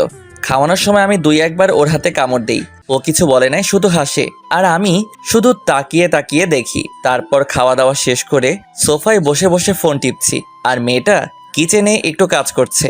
হঠাৎ করে আমার ফোনের স্ক্রিনে একটা অপরিচিত নাম্বার ভেসে উঠল। আমি ফোনটা হাতে নিয়ে ভাবছি কে হতে পারে যে এই সময় আমাকে ফোন করবে, তাও আবার অচেনা নাম্বার থেকে। ফোনটা রিং বেজে যাচ্ছে। প্রথমবার রিসিভ করিনি, তারপর আবার কল আসলো, তাই আর কিছু না ভেবে কলটা রিসিভ করলাম। প্রথমে সালাম দিলাম। ফোনের ওপাশ থেকে চিরচেনা একটা আওয়াজ শুনতে পেয়ে আমি অবাক, কারণ ফোনটা আর যে কেউ করেনি, করেছে আমার আব্বু। সালামের উত্তর দিতেই বুঝে গেলাম, আব্বু তুমি? হ্যাঁ, কি করছিস তুই? আর নিজের খেয়াল ঠিক মতো রাখছিস তো? জি আব্বু, আমার জন্য চিন্তা করো না। তোমার মতো বাবা থাকতে আমার আবার কি হতে পারে। আব্বু তুমি কবে আসবে? তোমাকে যে আমার অনেক কথা বলার আছে। কি কথা ফোনে বল। না আব্বু, তুমি আগে দেশে আসো, তারপর বলবো। এখন বল, যদি কোনো প্রবলেম থাকে তাহলে এখান থেকে সমাধান করার চেষ্টা করব। আমি ভাবছি আব্বুকে সব বলবো কি বলবো না। এমনিতেই কাজে বিজি উনি, টেনশনের মধ্যে আবার টেনশন দেওয়াটা কি ঠিক হবে? না মানে আব্বু আসলে একটা কথা বলার ছিল। হ্যাঁ, কি কথা বল। মানে কথাটা হলো, আরে বলবি তো কি কথা।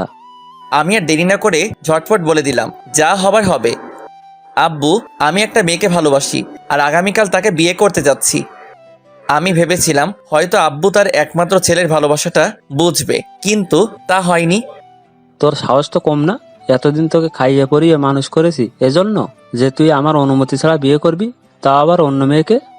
কথাটা শুনে আমার বুকটা ধরফর করতেছে। কি হচ্ছে বুঝতে পারতেছি না। এখন কি করব? তাহলে কি আব্বু আমার ভালোবাসাকে মেনে নিবে না? না মানে আব্বু, আমি মেয়েটাকে খুব ভালোবাসি, তাই এটা করতে হচ্ছে। এরপর যা বলল তা শোনার জন্য আমি একদমই প্রস্তুত ছিলাম না। তোর বিয়ে আগে থেকে একজনের সাথে ঠিক করে রেখেছি, আর তুই তাকেই বিয়ে করবি। কথাটা শুনে আমার মাথায় আকাশ ভেঙে পড়ল। না আব্বু, এটা আমি করতে পারবো না। আমি ওই মেয়েটাকে খুব ভালোবাসি, আর তাকে ছাড়া কাউকে বিয়ে করতে পারবো না। আর কিছু কথা বলার আগেই কলটা টুট টুট করে কেটে গেল। আমি আবার ব্যাক করলাম, কিন্তু ফোন অফ। চিন্তায় পড়ে গেলাম, তাহলে কি আব্বু আমার ভালোবাসা মেনে নিবে না? না না, এটা হতে পারে না। ওকে ছাড়া কাউকে বিয়ে করতে পারবো না। একবার বিয়ে হয়ে গেলে আব্বুর আর কিছু করার থাকবে না। কিছুদিন রেগে থাকলেও পরে ঠিকই মেনে নিবে। তার একমাত্র ছেলে বলে কথা। বসে বসে ভাবছি কি করা যায়, কিভাবে আব্বুকে রাজি করানো যায়। এসব ভাবতে ভাবতে হঠাৎ করে মেয়েটা আমার সামনে এসে দাঁড়ালো। এই কি হলো তোমার? কিছু ভাবছো? আমি কিছুটা চমকে উঠলাম। কই কিছু না তো, কাজ শেষ তোমার? শেষ। আচ্ছা যাও, গিয়ে শুয়ে পড়ো। না, এখন ঘুমাবো না। তো কি করবা শুনি? তোমার সাথে বসে গল্প করব। ও আচ্ছা, এখানে বসো তাহলে। সব কিছু ভুলে যাচ্ছি। ধীরে ধীরে মেয়েটা সামনে থাকলে আমার কোনো কষ্টই থাকে না। জানি না কেন, ওকে দেখলে সব কষ্ট দূর হয়ে যায়। না, এখানে না, তাহলে কোথায়? ছাদে চলো, ওখানে বসে বসে চাঁদ দেখবো আর দুজনে বসে বসে গল্প করব। আর জানো, আজকে আকাশে খুব সুন্দর চাঁদ দেখা যাচ্ছে। তাই নাকি? আচ্ছা চলো তাহলে। আমি সোফা থেকে উঠে হাঁটা শুরু করলাম, আর মেয়েটা পিছনে দাঁড়িয়ে রইল। কি হলো, যাবে না? তুমি অনেক আনরোম্যান্টিক পুরুষ। মানে? ছাদে যাচ্ছ, আমাকে কোলে করে নিয়ে যেতে পারো না? ওরে বাবা, এ তো মেঘনা চাইতে বৃষ্টি। মনে মনে খুব খুশি হলাম। আসলে মেয়েটা আমার জন্য পাগল, থুক্কু, পাগলি হয়ে গেছে। এই পাগলিকে ছাড়া আমার কিছু ভালো লাগে না। এত উপরে আটার বস্তা নিয়ে কিভাবে উঠবো? ওই কি বললা তুমি? আমি আটার বস্তা? দেখো, খারাপ হবে যদি এখনই কোলে করে আমাকে ছাদে নিয়ে না যাও তাহলে। তাই নাকি? আচ্ছা নিব না, কি করবে শুনি? ও বুঝেছি, তুমি আমাকে ভালোবাসো না তাই না? আমি মরে গেলে খুব খুশি হবে তাই তো? আমার জায়গায় অন্য কাউকে আনতে পারবে। আমি তো কথা বলার ভাষা হারিয়ে ফেলছি। মাঝে মাঝে এমনভাবে মেয়েটা আমাকে তার কথার জালে ফেলে, যা থেকে আমার মুক্তি পাওয়ার কোনো উপায় নেই। ওই কি বলছিস এসব? আমি তোকেই ভালোবাসি, বিশ্বাস কর। করি না বিশ্বাস। তুমি অন্য কাউকে ভালোবাসো তাই না? কি মেয়েটা কোথায় থাকে? দেখতে কি আমার থেকে সুন্দর, যার জন্য আমাকে অবহেলা করো? আমি তার সামনে গিয়ে দাঁড়ালাম। তারপর ওকে কাছে টানার চেষ্টা করলাম, কিন্তু ও নিজেকে ছাড়িয়ে নিল। একদম আমাকে টাচ করবা না। তুমি আমাকে না, আমার দেহকে ভালোবাসো। আমার মাথায় রক্ত উঠে গেল ওর এসব ফালতু কথা শুনে। ঠাস করে মারলাম এক থাপ্পড়। তোকে না কতবার বলছি এসব ফালতু কথা বলবি না, জানিস না এসব কথা শুনলে আমার রাগ হয়। হ্যাঁ, তা তো হবেই। সত্যি কথা বললে কার না রাগ ওঠে। সত্য তো আর সবাই হজম করতে পারে না। তুমি আমাকে ভালোবাসো না, ভালোবাসলে আমাকে এভাবে মারতে পারতে না। যাও, আমি চলে যাব, আর আসবো না। ভালো থাকো, বাই। পিছন ফিরে হাঁটা শুরু করলো, সাথে সাথে হাত ধরে মারলাম এক টান, সোজা আমার বুকের মধ্যে এসে পড়ে। কই যাও? জানি না। কাঁদছো কেন? তাতে তোমার কি? আমি তো আর তোমার কেউ না। ছাড়ো আমাকে, ছাড়ো বলছি। আমি আরো শক্ত করে জড়িয়ে ধরি। আমার লক্ষ্মী বউটা কি রাগ করছে? আচ্ছা, আর কাঁদতে হবে না, এবার কান্না থামাও। চলো, তোমাকে কোলে করেই নিয়ে যাচ্ছি।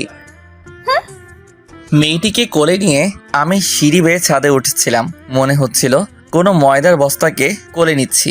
আবার একটু খুশি লাগছে এই ভেবে যে মেয়েটা আমাকে প্রচন্ড ভালোবাসে। আস্তে আস্তে করে সিঁড়ি বেয়ে ছাদে উঠছি। বেশ বুঝতে পারছি আমার জামাটা ভেজা ভেজা লাগছে, কিন্তু হঠাৎ জামাটা ভিজলো কিভাবে? মেয়েটির দিকে দেখি ও মুখ লুকিয়ে আছে আমার বুকের মধ্যে, কিন্তু আমার জামা ভিজতেছে কেন? তার মানে কি মেয়েটা কাঁদছে নাকি? তাড়াতাড়ি করে ছাদে উঠে গেলাম। এই যে ম্যাডাম, ছাদে এসে গেছে, এবার নামুন। না। ওই নিজের ইচ্ছে নামবি নাকি ফেলে দেব? মেয়েটি আর কিছু না বলে আস্তে করে নেমে গেল। ওর দিকে তাকিয়ে আমার বুকের ভিতরটা কেমন জানি একটা মোচড় দিয়ে উঠলো। দেখলাম মেয়েটার চোখে নোনা পানি, আর আমার জামার দিকে একবার তাকিয়ে দেখলাম বুকের মাঝে কিছুটা জায়গায় ভিজে গেছে। কিছুই বুঝতে পারলাম না, শুধু শুধু আবার কাঁদছে কেন? এটা মেয়ে নাকি অন্য কিছু? যাই বলি না কেন, একটু এদিক ওদিক হলেই কাঁদে। এই কাঁদছো কেন, কি হয়েছে? কিছু না। আমি তার চোখের পানি মুছে দিলাম। তাহলে এইভাবে কাঁদছো কেন? বলো আমাকে কি হয়েছে? কিছু বলার আগে হুট করে জড়িয়ে ধরে, খুব শক্ত করে জড়িয়ে ধরে। আমার নিঃশ্বাস নিতেও কষ্ট হচ্ছিল। জড়িয়ে ধরে কান্না করে দিল। কি হয়েছে? তুমি এইভাবে কাঁদছো কেন, বলবে তো? জানো, মাঝে মাঝে ভয় হয় তুমি আমাকে আবার ছেড়ে চলে যাবে না তো। আমি যে তোমাকে খুব বেশি ভালোবাসি, নিজের থেকেও বেশি ভালোবাসি। তুমি যা বলবে তাই করব, তবুও কোনোদিন আমাকে ছেড়ে চলে যাবে না তো? এই পৃথিবীতে শুধু তুমিই আছো যে আমাকে ভালোবাসে, যে আমার মন বোঝে। তুমি ছেড়ে চলে গেলে যে মরণ ছাড়া আর কিছুই করার থাকবে না আমার। ওর এমন কথা শুনে বুকের মধ্যে একটা ব্যথা অনুভব করলাম। কেন তা জানি না, হয়তো ভালোবাসি তাই। মেয়েটি আমাকে আরো শক্ত করে জড়িয়ে ধরে রইল।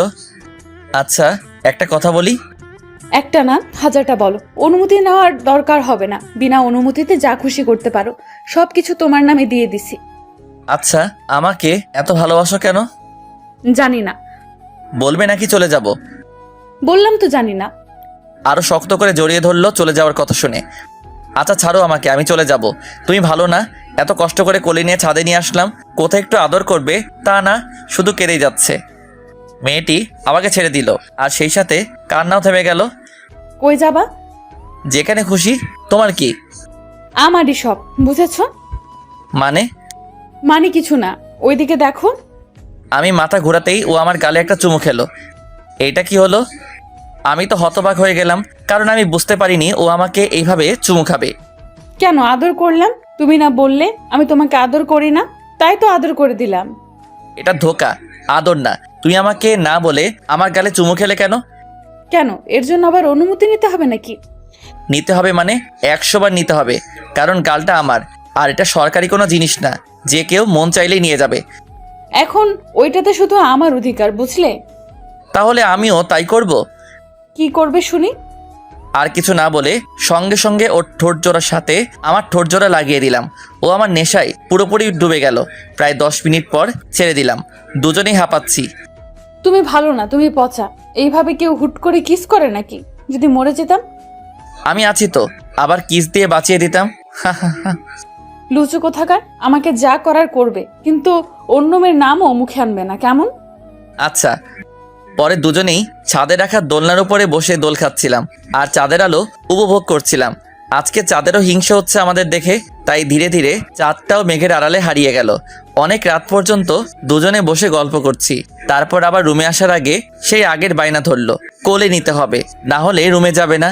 কি আর করার, বাধ্য হয়ে কোলে তুলে নিলাম। মেয়েটাকে কোলে নিয়ে আমি এক দৃষ্টিতে তার দিকে তাকিয়ে রইলাম। তার কাজল কালো চোখগুলো দেখে আমার চোখের জ্বালা বেড়ে যাচ্ছে। মন চায় সারাদিন সারাক্ষণ শুধু তাকিয়ে থাকি, চোখের পলকও পড়তে চাচ্ছে না। আমার এইভাবে তাকিয়ে থাকা দেখে মেয়েটা লজ্জায় আমার বুকের মধ্যে মুখ লুকিয়ে ফেলে। নিজের অজান্তে আমার মুখে হাসি ফুটে ওঠে ওর এই কাণ্ড দেখে। পরে ওকে নিয়ে আমার রুমে শুইয়ে দিলাম ওর ভাইয়ের সাথে। আচ্ছা এখন ঘুমাও, সকালে তাড়াতাড়ি উঠতে হবে তো। তুমি ঘুমাবে না? হ্যাঁ ঘুমাবো তো, আমি ওইখানে সোফায় ঘুমাই, তুমি খাটে ঘুমাও। এত বড় খাট থাকতে সোফায় ঘুমাবে কেন? আমি আর কিচ্ছু শুনতে চাই না, তুমিও খাটে ঘুমাবে আমাদের সাথে, ব্যাস। দেখো বোঝার চেষ্টা করো, এখন এক খাটে ঘুমালে নিজেকে সামলাতে পারবো না, তাই প্লিজ আর জেদ করো না, ঘুমিয়ে পড়ো।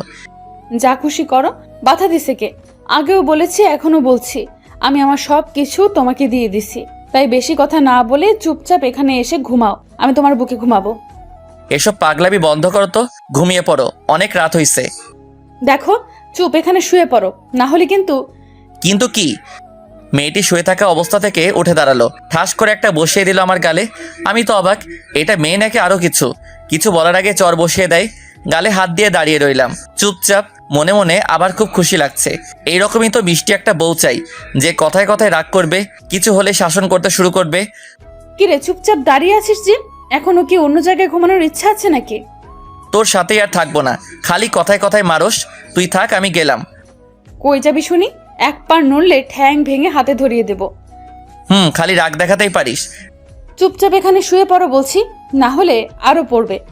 না থাক, আর লাগবে না, শুইতেছি। কি আর করার, অবশেষে বাধ্য হয়ে শুতে হলো। মেয়েটা আমাকে শক্ত করে জড়িয়ে ধরে শুয়ে পড়লো। সরি, আমাকে মাফ করে দাও। কেন? তোমাকে ওইভাবে মারার জন্য। জানো, আমি ইচ্ছে করে কিছু করিনি, রাগ উঠলে আমি নিজেকে ধরে রাখতে পারি না, সামনে যেটা পাই সেটা দিয়ে মারি। ভাগ্যিস আমাকে শুধু চর মারছো, অন্য কিছু দিয়ে মারলে তো এতক্ষণে উপরে চলে যেতাম। এসব বলবে না প্লিজ, তোমার মরণ হওয়ার আগে যেন আমার মরণ হয়। তাই আরো শক্ত করে জড়িয়ে ধরলাম। ও চুপচাপ আমার বুকের মধ্যে শুয়ে রইল। আর আমি ভাবছি আব্বুর কথা, তিনি কি সত্যি আমার ভালোবাসাটা বুঝবেন না? এই মেয়েটাকে যে আমি খুব ভালোবাসি, ওকে ছাড়া কিভাবে থাকবো আমি? একবার বিয়েটা হয়ে গেল, আর কিছুই করতে পারবে না। আমি তো তার একমাত্র ছেলে, কতদিনই বা রাগ করে থাকবে? তারপর সব কিছু ঠিক হয়ে যাবে। হঠাৎ মেয়েটার দিকে চোখ পড়লো, দেখলাম মেয়েটা ঘুমিয়ে পড়ছে।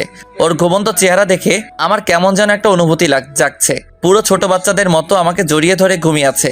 কত মায়াবী মেয়েটা, একে ছাড়া যে আমার একদিনও ভালো কাটে না এখন। আমি মেয়েটার কপালে একটা ছোট করে চুমু এঁকে দিলাম। তারপর আমি হারিয়ে গেলাম ঘুমের দেশে। সকালে খুব ভোরে মেয়েটির ডাকে আমার ঘুম ভেঙে গেল। এই ওঠো, আজান দিছে, যাও গিয়ে নামাজ পড়ে এসো। আচ্ছা যাচ্ছি। অতঃপর তাড়াতাড়ি উঠে ফ্রেশ হয়ে পাঞ্জাবি পরে নামাজ পড়তে চলে গেলাম। নামাজ পড়ে এসে দেখি মেয়েটা কিচেনে রান্না করছে। আমি ধীরে ধীরে কিচেনের সামনে গিয়ে দাঁড়ালাম। মাথায় আবার দুষ্টামি করার ভূত চাপলো। দেখলাম মেয়েটা চুপচাপ রান্না করছে, তাই আস্তে আস্তে করে তার সামনে গিয়ে পিছন থেকে জড়িয়ে ধরলাম। সাথে সাথে মেয়েটা ভয়ে চিৎকার করে উঠলো।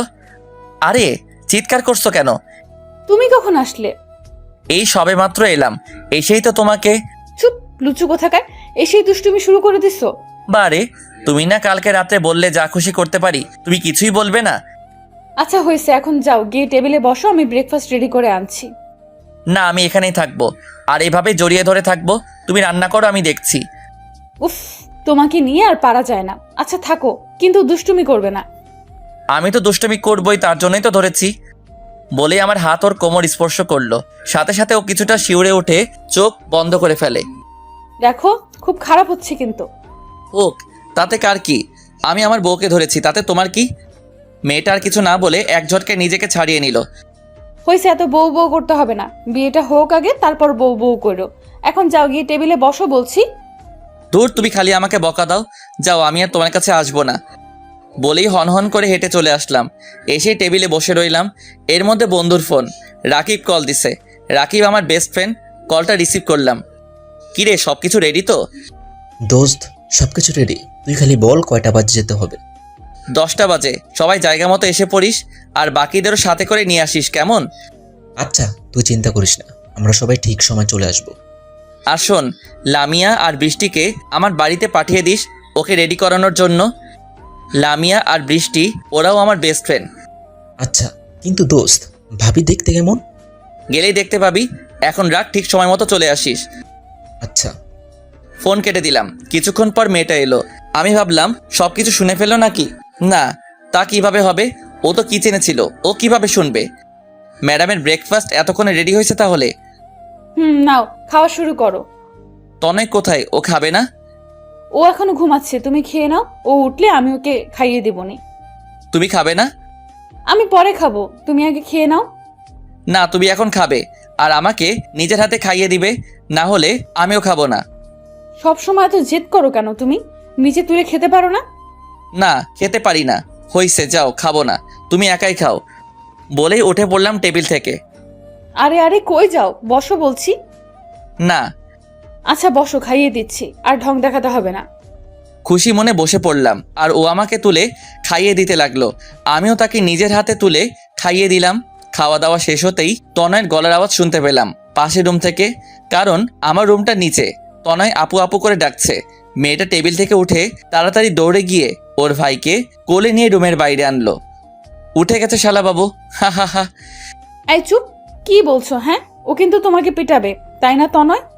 তনয় চোখ কচলিয়ে বলল, হুম। এখনো ঠিকঠাক ঘুম হয় নাই, কারণ এখনো বারবার হাই তুলছে। তাই নাকি? আচ্ছা আমি ওকে রেডি করিয়ে আনছি। ওকে। তারপর মেয়েটি ওর ভাইকে নিয়ে ওয়াশরুমে চলে গেল ওকে রেডি করানোর জন্য। আমি টেবিলে বসে গেম খেলছিলাম। কিছুক্ষণ পর মেয়েটা ওর ভাইকে রেডি করে আনলো। তারপর টেবিলে বসে তনয়কে নিজের হাতে তুলে খাইয়ে দিল। সবার খাওয়া দাওয়া শেষ, প্রায় 9টা বেজে গেছে আর এখনো মেয়ে দুইটা এলো না। কি করছে কে জানে। হঠাৎ করে কলিং বেল বাজতে শুরু করলো। বুঝতে পারলাম লামিয়া আর বৃষ্টি এসেছে, তাই তাড়াতাড়ি করে দরজার সামনে গেলাম। আর তনয় এবং মেয়েটা বসে বসে গল্প করছে। আমি দরজা খুলে দিলাম, দুজনেই চলে আসছে। এর মধ্যেই লামিয়া বলে, কি রে, তুই দরজা খুললি কেন? ভাবি কই? ভিতরে আছে, আয়। তাহলে তুই সামনে দাঁড়িয়ে আছিস কেন? সর সামনে থেকে। ওকে সরলাম, আয়। আর কিছু বললাম না, দুজনে ভেতরে ঢুকে পড়লো। তাদের পিছনে পিছনে আমিও ভিতরে গেলাম। মেয়েটা লামিয়া আর বৃষ্টিকে দেখেই সাথে সাথে দাঁড়িয়ে গেল। এরা কারা? এরা হচ্ছে আমার বেস্ট ফ্রেন্ড, ও লামিয়া আর ও বৃষ্টি। ও তাই? আর মাঝখান থেকে বৃষ্টি বলে, দোস্ত, ভাবি কিন্তু খুব সুন্দর। আর লামিয়াও একই কথা বলল। দেখতে হবে তো চয়েসটা কার। এসব কথা শুনে মেয়েটা মুচকি মুচকি হাসছে।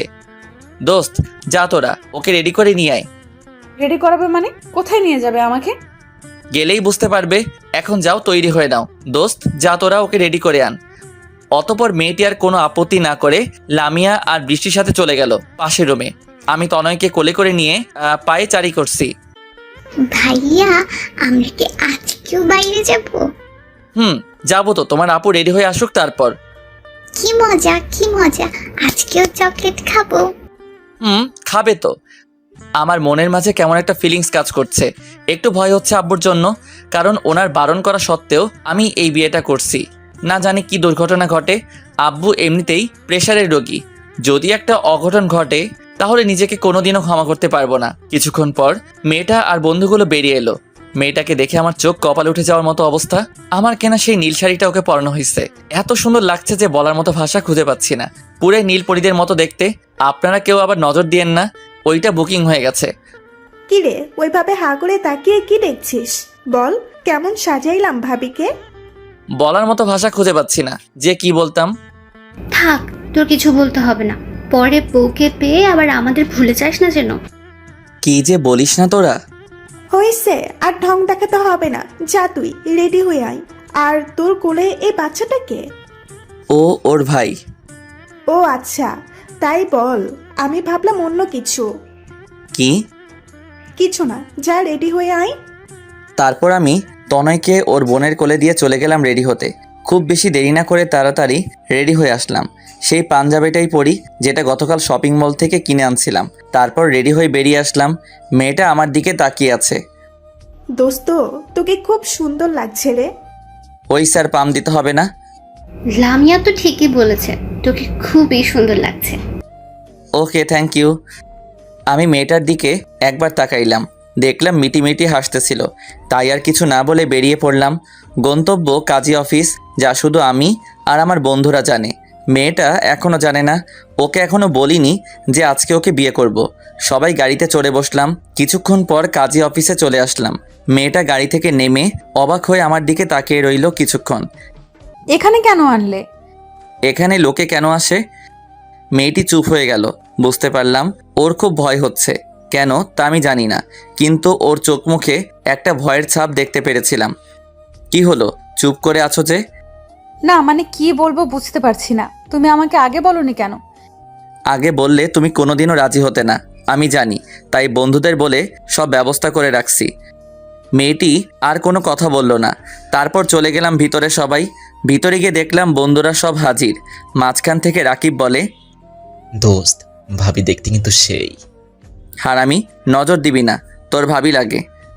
হুম। তারপর সবাইকে সাক্ষী রেখে কাজী সাহেব আমাদের বিয়ে করিয়ে দিলেন। সবাই অভিনন্দন জানিয়ে বিদায় নিল।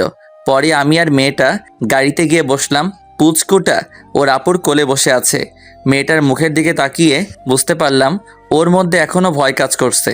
তাই আমি ওর হাতটি ধরে বললাম, ভয় পেও না, আমি আছি তো তোমার পাশে। সব সময় সব পরিস্থিতিতে তোমার পাশে থাকবো, কথা দিলাম। মেয়েটা আমার কথা শুনে কিছুটা স্বস্তির নিঃশ্বাস ফেলে। তারপর আপন মনে গাড়ি চালাতে লাগলাম, গন্তব্য বাড়িতে যাওয়া। কিন্তু কে জানতো বাড়িতে আমার জন্য আরেকটা সারপ্রাইজ অপেক্ষা করছে। চলুন জানা যাক কি সেটা। আপন মনে গাড়ি চালাচ্ছি, দুজনেই চুপচাপ। আমি এই ভেবে খুশি যে মেয়েটাকে সারা জীবনের জন্য আপন করে পেলাম, কিন্তু মেয়েটাকে তেমন একটা খুশি দেখছি না, কারণ ও এইভাবে আমাকে বিয়ে করতে চায়নি। ও চেয়েছিল আমার আব্বুর অনুমতিতে আমাদের বিয়েটা হোক, কিন্তু মেয়েটা তো জানে না আব্বু এই বিয়েটা মেনে নিবে না, তাই তাড়াহুড়ো করে বিয়েটা করতে হলো। মেয়েটার এভাবে চুপচাপ থাকা আমার একটু ভালো লাগছে না। সব সময় দুষ্টমি ও হাসি ঠাট্টা করা মেয়েরা যদি মুখ গোমড়া করে বসে থাকে তাহলে কেমন লাগে আপনারাই বলুন। যাক, সেই সব কথা বাদ দেন। আপন মনে গাড়ি চালাতে চালাতে বাড়ির সামনে চলে এসেছি। আরে এ কি, এটা তো আব্বুর গাড়ি। কিন্তু আব্বুর গাড়ি এখানে কেন? আব্বুর তো এখন বিদেশে থাকার কথা। তাহলে গাড়িটা এখানে কি করে এলো? তার মানে কি আব্বু? না, আর কিছুই ভাবতে পারছি না, সব কেমন গুলিয়ে যাচ্ছে। এখন আমারও ভয় হচ্ছে।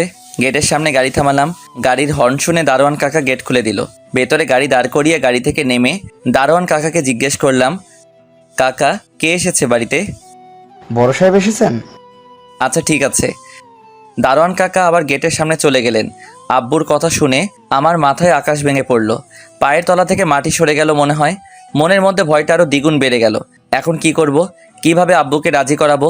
এসব ভাবতে ভাবতে মেয়েটাকে নিয়ে ভেতরে যাওয়ার জন্য পা বাড়ালাম। প্রতিটা পদক্ষেপে একটা অজানা ভয় কাজ করছে। না জানি কি করেন উনি। মেয়েটার দিকে একবার তাকালাম। আব্বুর কথা শুনে মেয়েটির মুখে কোনো ভয়ের ছাপ দেখতে পেলাম না। এই বিষয়টা আমাকে ভাবাচ্ছে। আর তনয় তখনও ওর আপুর কোলে। তনয় ও আজকে কোনো কথা বলছে না। পুচকুটা আজকে চুপচাপ হয়েছিল। অবশেষে দরজার সামনে এসে দাঁড়ালাম। কলিং বেলটার চাপতে হলো না, দরজা আগে থেকেই খোলা ছিল। ভয়ের মাত্রা আরও দ্বিগুণ বেড়ে গেল। আমি আর মেয়েটা ভেতরে গেলাম। গিয়ে দেখে আব্বু সোফায় বসে আছেন। ওনাকে দেখে আমার গলা শুকিয়ে কাঠ হয়ে গেছে। বারবার ঢোক গিলছিলাম। হঠাৎ তনয় ওর আপুর কোলে থেকে নেমে আঙ্কেল আঙ্কেল বলে দৌড়ে গিয়ে আব্বুর কোলে উঠে পড়ল। আব্বু তনয়কে হাসি মুখে কোলে তুলে নিল। কি হলো কিছুই বুঝতে পারলাম না। আমি মেয়েটার দিকে তাকিয়ে দেখি মুচকি মুচকে হাসি দিচ্ছে। কিন্তু পুচকুটা আমার আব্বুকে কিভাবে চিনে? আর মেয়েটাই বা হাসছে কেন? কিছু তো একটা রহস্য আছে, কিন্তু কি সেটা জানতে হবে। ভাবনায় পড়ে গেলাম।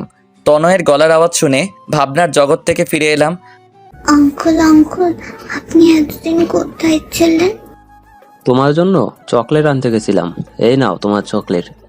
আব্বু পুচকুটার হাতে চকলেট ধরিয়ে দিল। আর পুচকুটা তো মহা আনন্দে চকলেট খেতে শুরু করলো।